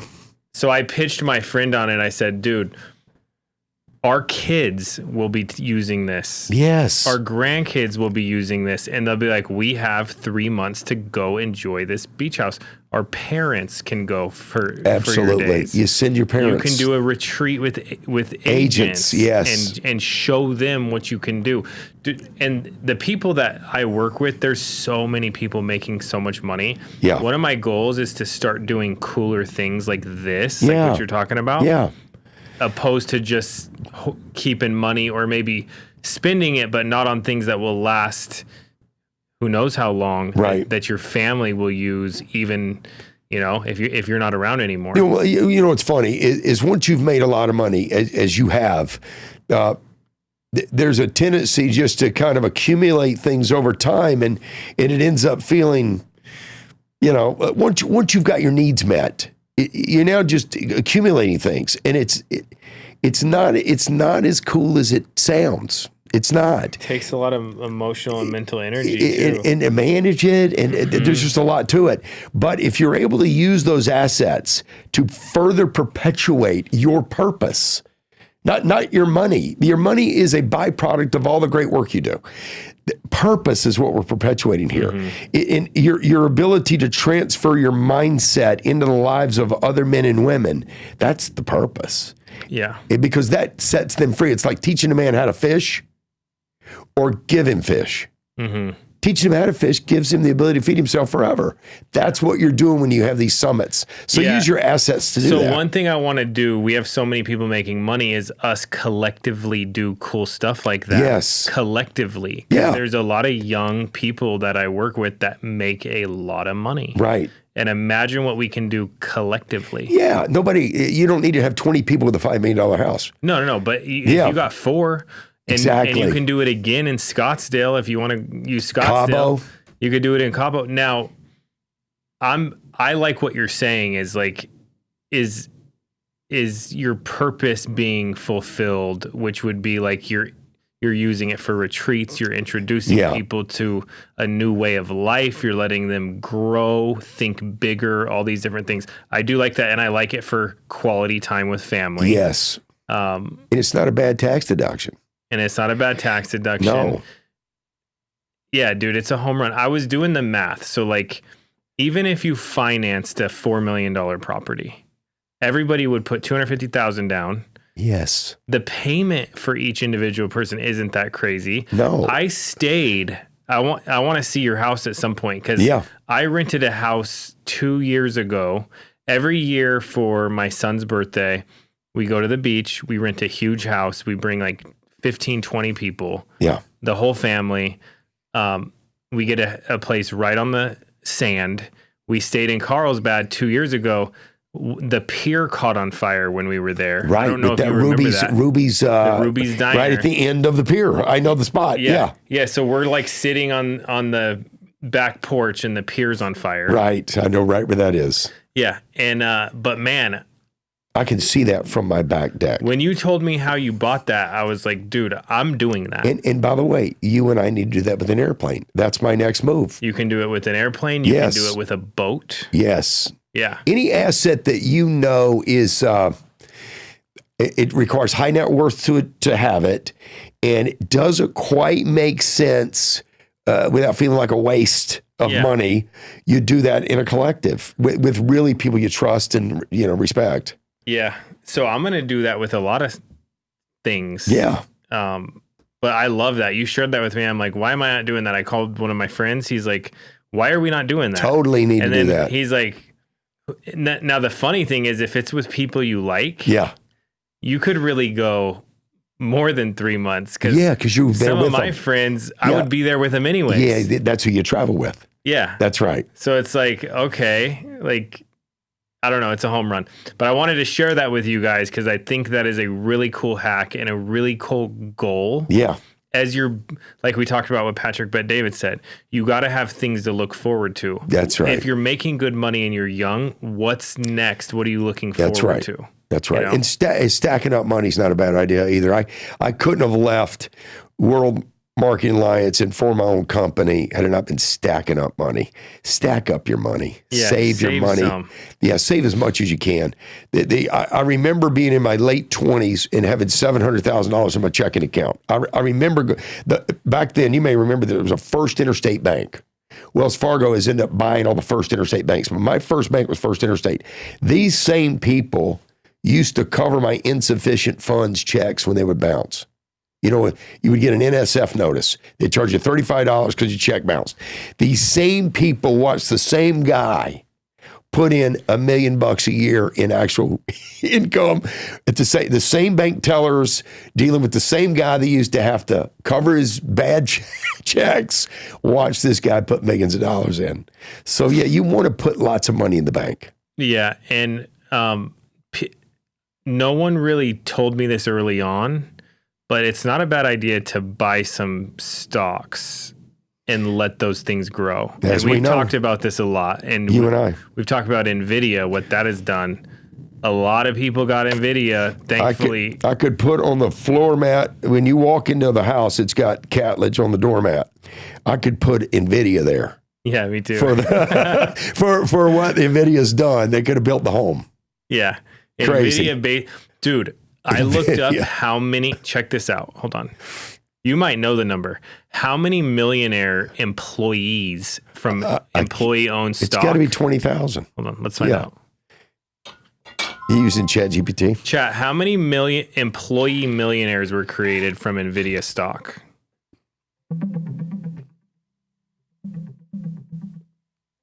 NVIDIA estimates that about 76 to 78% of its employees are now millionaires, largely thanks to stock-based compensation. With roughly 36,000 employees, that suggests around 27,000 employees have reached millionaire status. There you go. Some surveys also indicate that nearly half of them have net worths over $25 million. However, these numbers are based on voluntary surveys, so they are indicative rather than exact. 13 to 15,000 of their employees worth over $25 million. Yeah. That gets me excited for a lot of reasons. That's awesome. I saw a very expensive hypercar in Scottsdale, Arizona, and the license plate said NVIDIA. Dude. And I'm thinking, okay, that's obvious what happened there. Yeah. In 2020, I think Clay, the guy that helps me buy stuff, who's awesome. If anybody needs a financial planner, Clay is the man. But he told me in 2020, you should buy NVIDIA. Wow. Because they're doing video game chips. Yeah. And video games during COVID are going to be a very popular thing. For sure. So he buys me a bunch of NVIDIA, and that thing just exploded, dude. Yes. It is the gateway to the AI. It's the railroad tracks for the AI. Now, what do you think it's going to do? Get out at 300. Oh, you think get out at 300? 300. I did a total addressable market research study for myself, for my own portfolio, to figure out what the total TAM is if all the data centers are built, all the companies flipped over to NVIDIA chips, everything's running AI. At 300, you're talking about a $7.5 trillion company. So if they reinvent themselves and become the robotics company, then you could go $300 to $500. But at 300 is the current total addressable market on those NVIDIA chips. Yeah, 300. crazy. And you're at 200 today. Yeah. Okay. So if you're young and you, not if you're young, if you're in insurance And making money. Obviously you have to reinvest back into your company. Open a Schwab account. And diversify your money, even if it's one share of, I'll just throw some out. Tesla for sure, Microsoft for sure, Meta for sure, Google for sure, and NVIDIA for sure. SpaceX will go public. SpaceX may merge with Tesla at some point. That's my belief. I believe Elon will be focused on Tesla, SpaceX specifically. But I would build a portfolio, even if you got $5,000. Yeah, but it's important though. You have to still feed your business. Yes. And you can't take all your money, not have any operating capital to run an insurance agency. You need an assistant. You need an assistant. You have to have an assistant. Okay, dude, I had an assistant when I was 18. Me too. I've always had an assistant. I was selling 2 policies a week. One sale paid the assistant. The other sale. and I couldn't always keep her busy in the beginning. Now I got too much going on to keep her, it's too much. I have multiple people now helping me. But in the beginning, the assistant made me look more successful than I was yet. And I needed that. Yeah. In the beginning, it gave me credibility in my young age to have a staffer handling calendar and phone calls.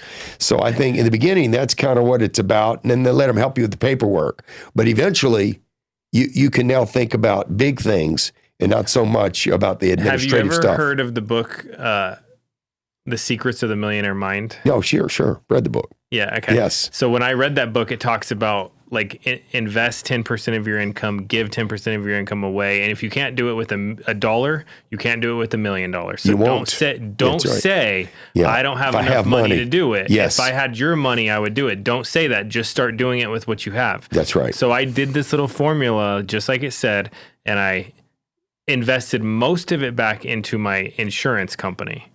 But I did do the 10% giving, 10% into savings, 10% into investments, and followed the formula on there. Awesome. Yeah. Awesome. But I agree. Like, if something goes wrong and you don't have any money, you're screwed. That's right.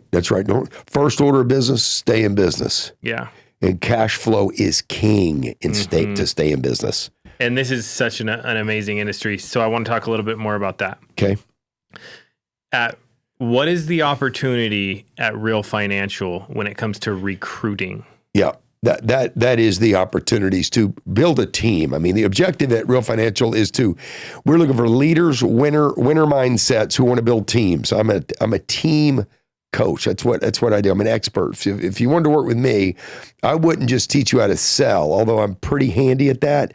I would teach you the mindset of building a team that respects you, that will follow you, that will do thousands of transactions that you'll override. So the opportunity at Real Financial is to come into business for yourself, but not be by yourself, and have a chance at building that $1 million a year income plus. And the only reason I stop at $1 million is because most people stop at $1 million. See, if you're wired to not stop, it continues to perpetuate.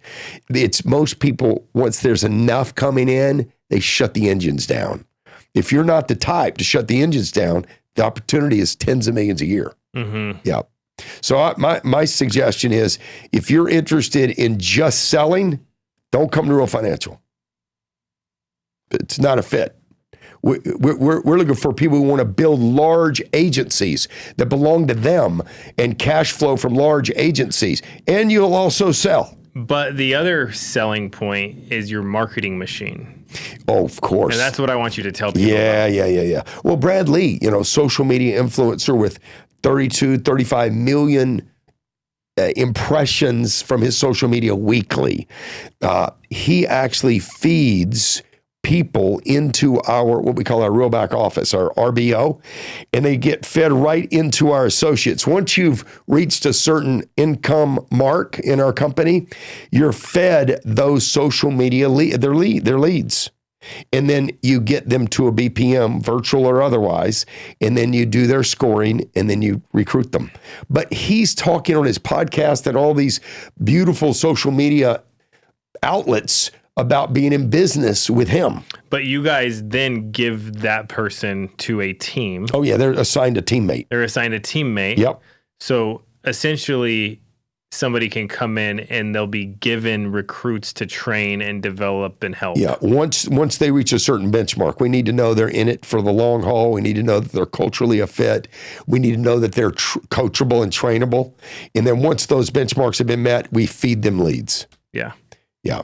It's a different kind of lead than the ones you're using, but these are organic leads coming from Bradley social media. From social media. Yeah. People want to be in business with Bradley. All right. So now let's go. So if what these guys are saying fits you, you can call them, you can work with them, you can see what they're all about. For sure. But let's go. One, I got a few more things. What has your experience been with your relationship with FFL, Sean, Mike, everybody? That's a great question. You know, when I first started working with Bradley directly, and he was introduced to me by Ed Milet, a legendary guy in financial services. And most people know him. Yeah. He and I go way back all the way to WMA together. We were peers in WMA. So he's the one that introduced me to Brad and said that we should be working together on Real Financial. So when I first met with Brad, it was really important for me to understand who he's in business with.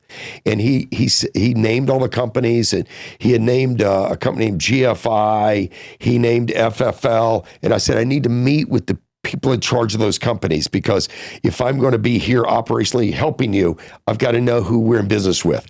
And when I met, I don't mind telling you, when I met with the GFI guys, I was not impressed.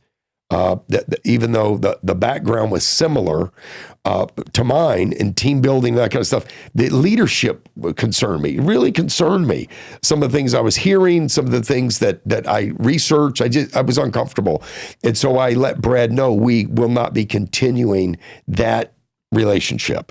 And then you came in representing FFL initially, and we just hit it off. I mean, we just like each other. We hit it off. And the thing I like most about you is you just do what you say you're going to do. And you do it.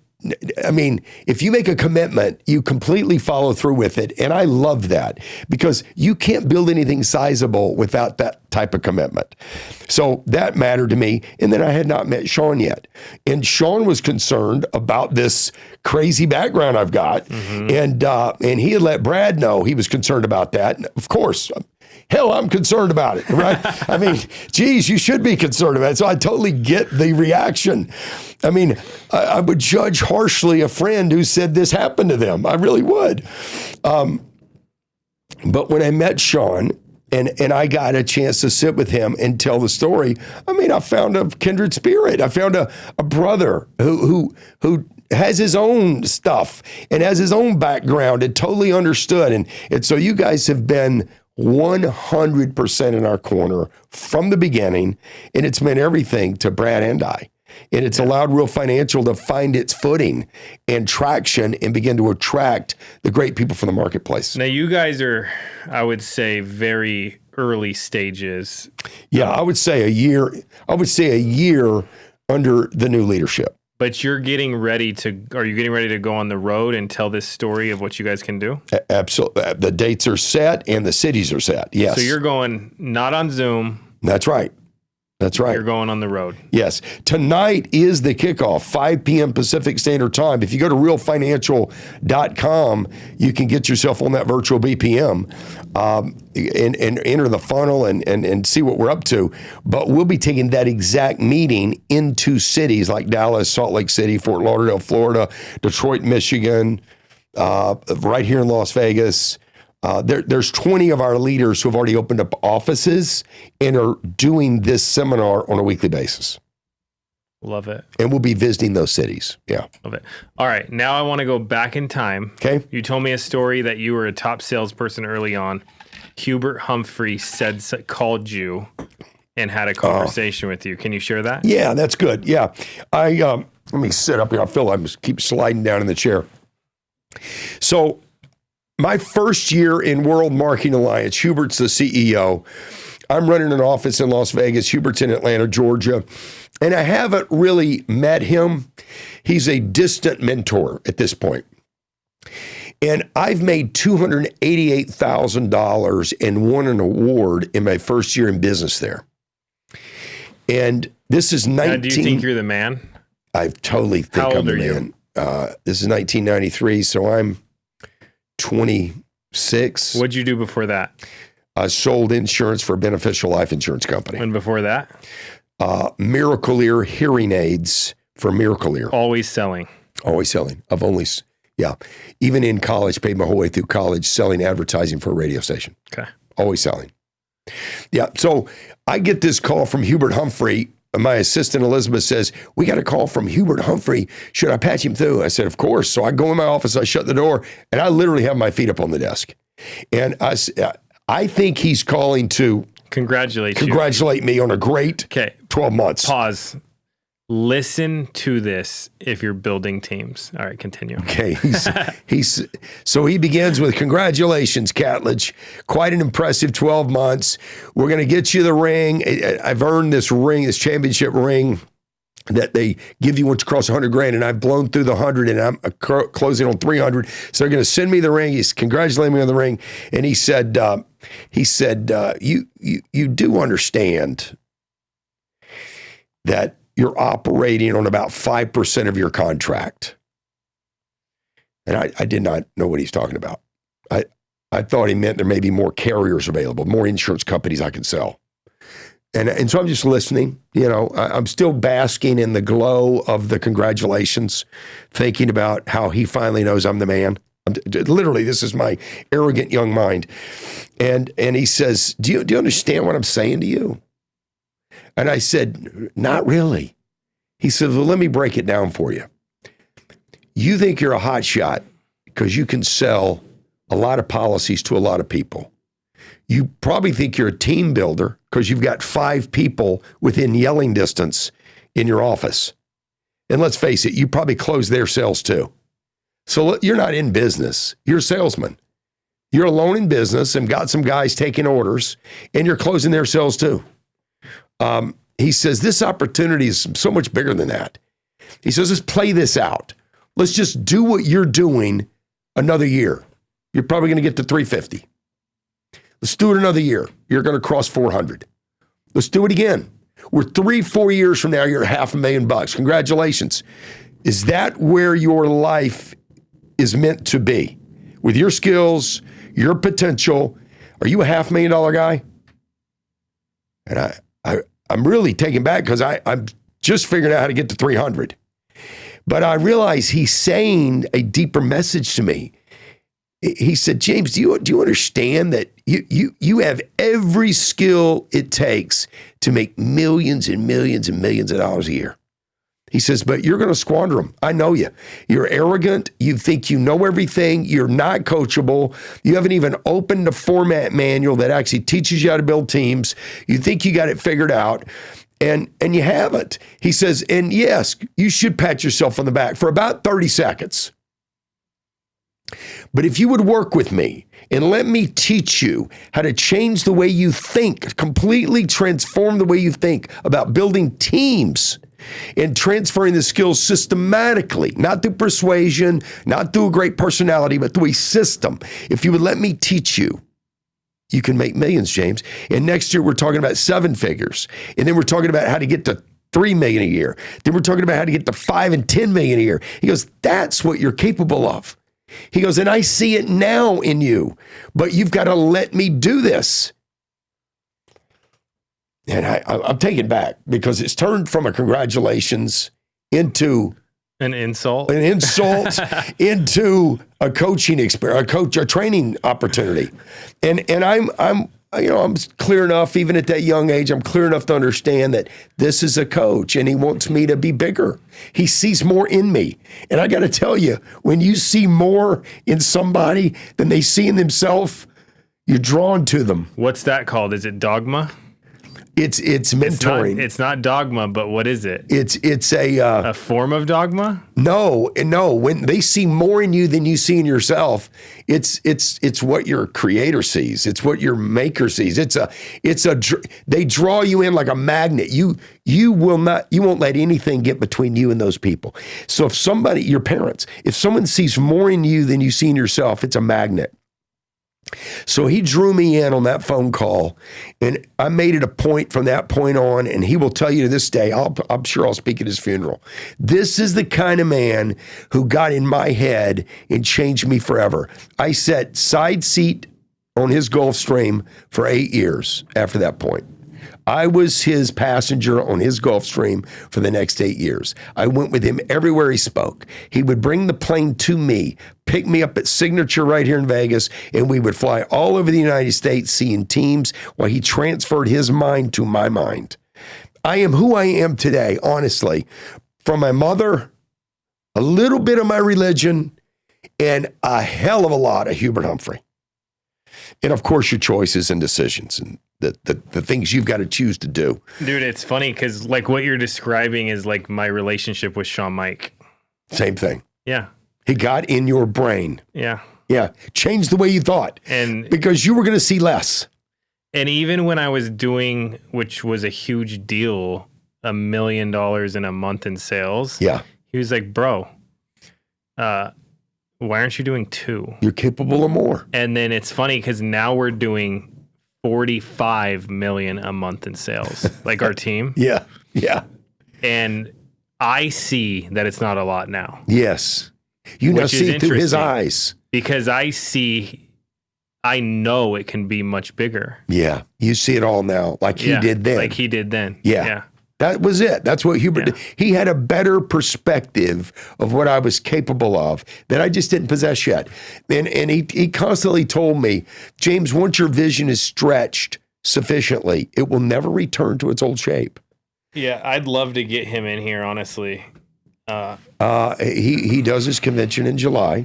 We should work on that together. Yeah, and it's funny because he runs a competing company. Sure, Inside Integrity. Inside Integrity. But dude, I don't feel like I'm competing with people anymore. I totally agree. And you're really not. I feel like there's so much opportunity in insurance that I'm not worried about it. Nobody should feel threatened by these competing companies. Yeah. No, there's such a brain trust at the top. You want to share it. You want people to win. Yeah, exactly. That's how I feel. But I've not always been like that. Yeah. I've been like, no, we got to crush this company. We got to do better than them. But now I'm like, bro, this is the best industry and opportunity ever. Yeah. Like, and to be honest, dude, all of us combined haven't scratched the surface. No, that's right. We have not. I mean, and that's how Patrick Bet David feels too. He and I had a long conversation at his home in Bay Colony, Fort Lauderdale, just 10 days ago. And he's actually consulting with me on Real Financial. I mean, he built PHP, People Helping People. He built that company and sold it to Integrity. Yeah. He's now consulting with me directly on to help you. Yes. He wants it to go the way it should go. He wants to help us avoid all pitfalls that could possibly be in the way. Yeah. So we all should think that way. It's an abundance mindset versus a scarcity mindset. And I believe abundance always wins. 100%. But Hubert fixed me in that call. I hung a poster. It sounds a little weird, but I did it. The more delusional you are, the better, by the way. The more delusional you are, the better. We know from science that if you are a little bit delusional, you're more likely to accomplish more. So don't be so set on being a realist. Realists aren't paid as well as folks with a little bit of delusion. Dude. Okay? Yeah, it was funny. Early on, I thought the things that I was told to do were corny to be successful. Yeah. Okay. And it was go in the mirror and practice, right? Yeah, role play. Say your affirmations. Yes. In the mirror. Say your affirmations. get around other people Right. and like ask them all these questions. And I would always say that it was corny. And then my friend was like, okay, do you want to be corny and rich? Right. Or do you want to be cool and poor? Poor. Yeah, that's I'm right. like, dude. Exactly. But then what I that's the learned, question. dude, is it's not corny. Not corny It's at all. healthy. Yeah. It's how you install change. Yeah. It's what's required for the brain to rewire itself to success. Yeah. Yeah, the brain is dying. It's designed neuroplasticity, that scientific formula about how we can rewire our brains. Yeah. The brain is designed to be rewired. Just most of us never do it. Yeah. And the hard becomes easier once we begin that journey of corny. Yeah. Yeah. But I Yeah. always laugh at that because now I'm like, dude, I'll do all the corny stuff. Like, Yeah. Sit up front. yeah, sit up front, Speak boldly. do your affirmations, Walk faster. Yeah. Yeah. To get to the Yeah. point. Be humble and ask questions. Yeah. Ask all the questions. Say No you dumb don't- questions. Say you don't know. Yeah, that's right. I don't know. I'll get back with you. Get rejected in front of people. That's right. Role play. Role play in front of people. Yeah. Role play in front of people. That's right. Get rejected in front of people. Tell people if you're worried about something. That's right. I want to wrap it up with this. Yes. Something that Sean's always done, which I have always admired, is he calls it the 8 Mile plan. And he's talking about the movie with Eminem. Sure. 8 Mile. And at the end of the movie, I don't know if you remember, but he does his final rap battle and he tells them, he says, this guy did hook up with my girlfriend or sleep with my girlfriend. Yeah. And I do live in a trailer with my mom. And I am broke, Yeah. and I am this, And I have a daughter. and all this stuff. And then he gives the mic back to the dude, and he goes, "So tell them something they don't know about me, okay?" And then the dude with the mic is like, he has nothing to say because he said it all. He did. So what Sean's always said is, he's like, "Yo, I'm gonna shamelessly tell my flaws Right. to where people can't use it against me." Yeah. And what it does is or if you do something wrong, you say it, Yeah. and then other people don't have anything to say. Yeah. And the reason I'm bringing this up is because your story reminds me of that, because you had something crazy happen.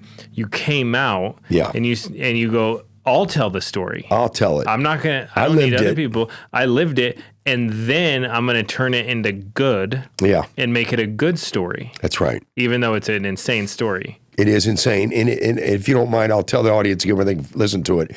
It's Not Free at Last. That's my current podcast for Real Financial, Okay. where I interview entrepreneurs like you who are successful. That's Free at Last with James Catledge.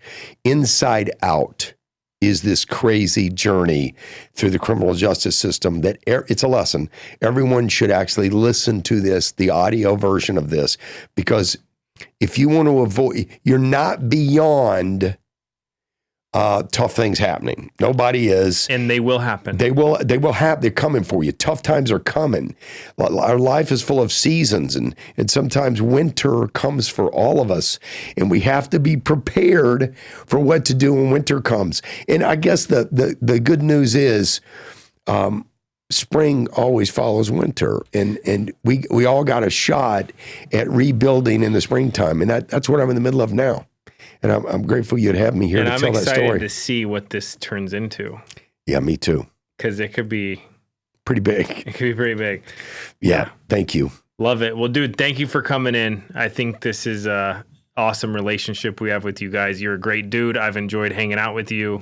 Yeah, me I've too. enjoyed picking up things you've done in the past, Yeah. learning about your life, and thank you for being transparent, because Of I course. do believe everybody's going through something, and the transparency helps other people relate. Yeah. And then they go, oh, I could do this too.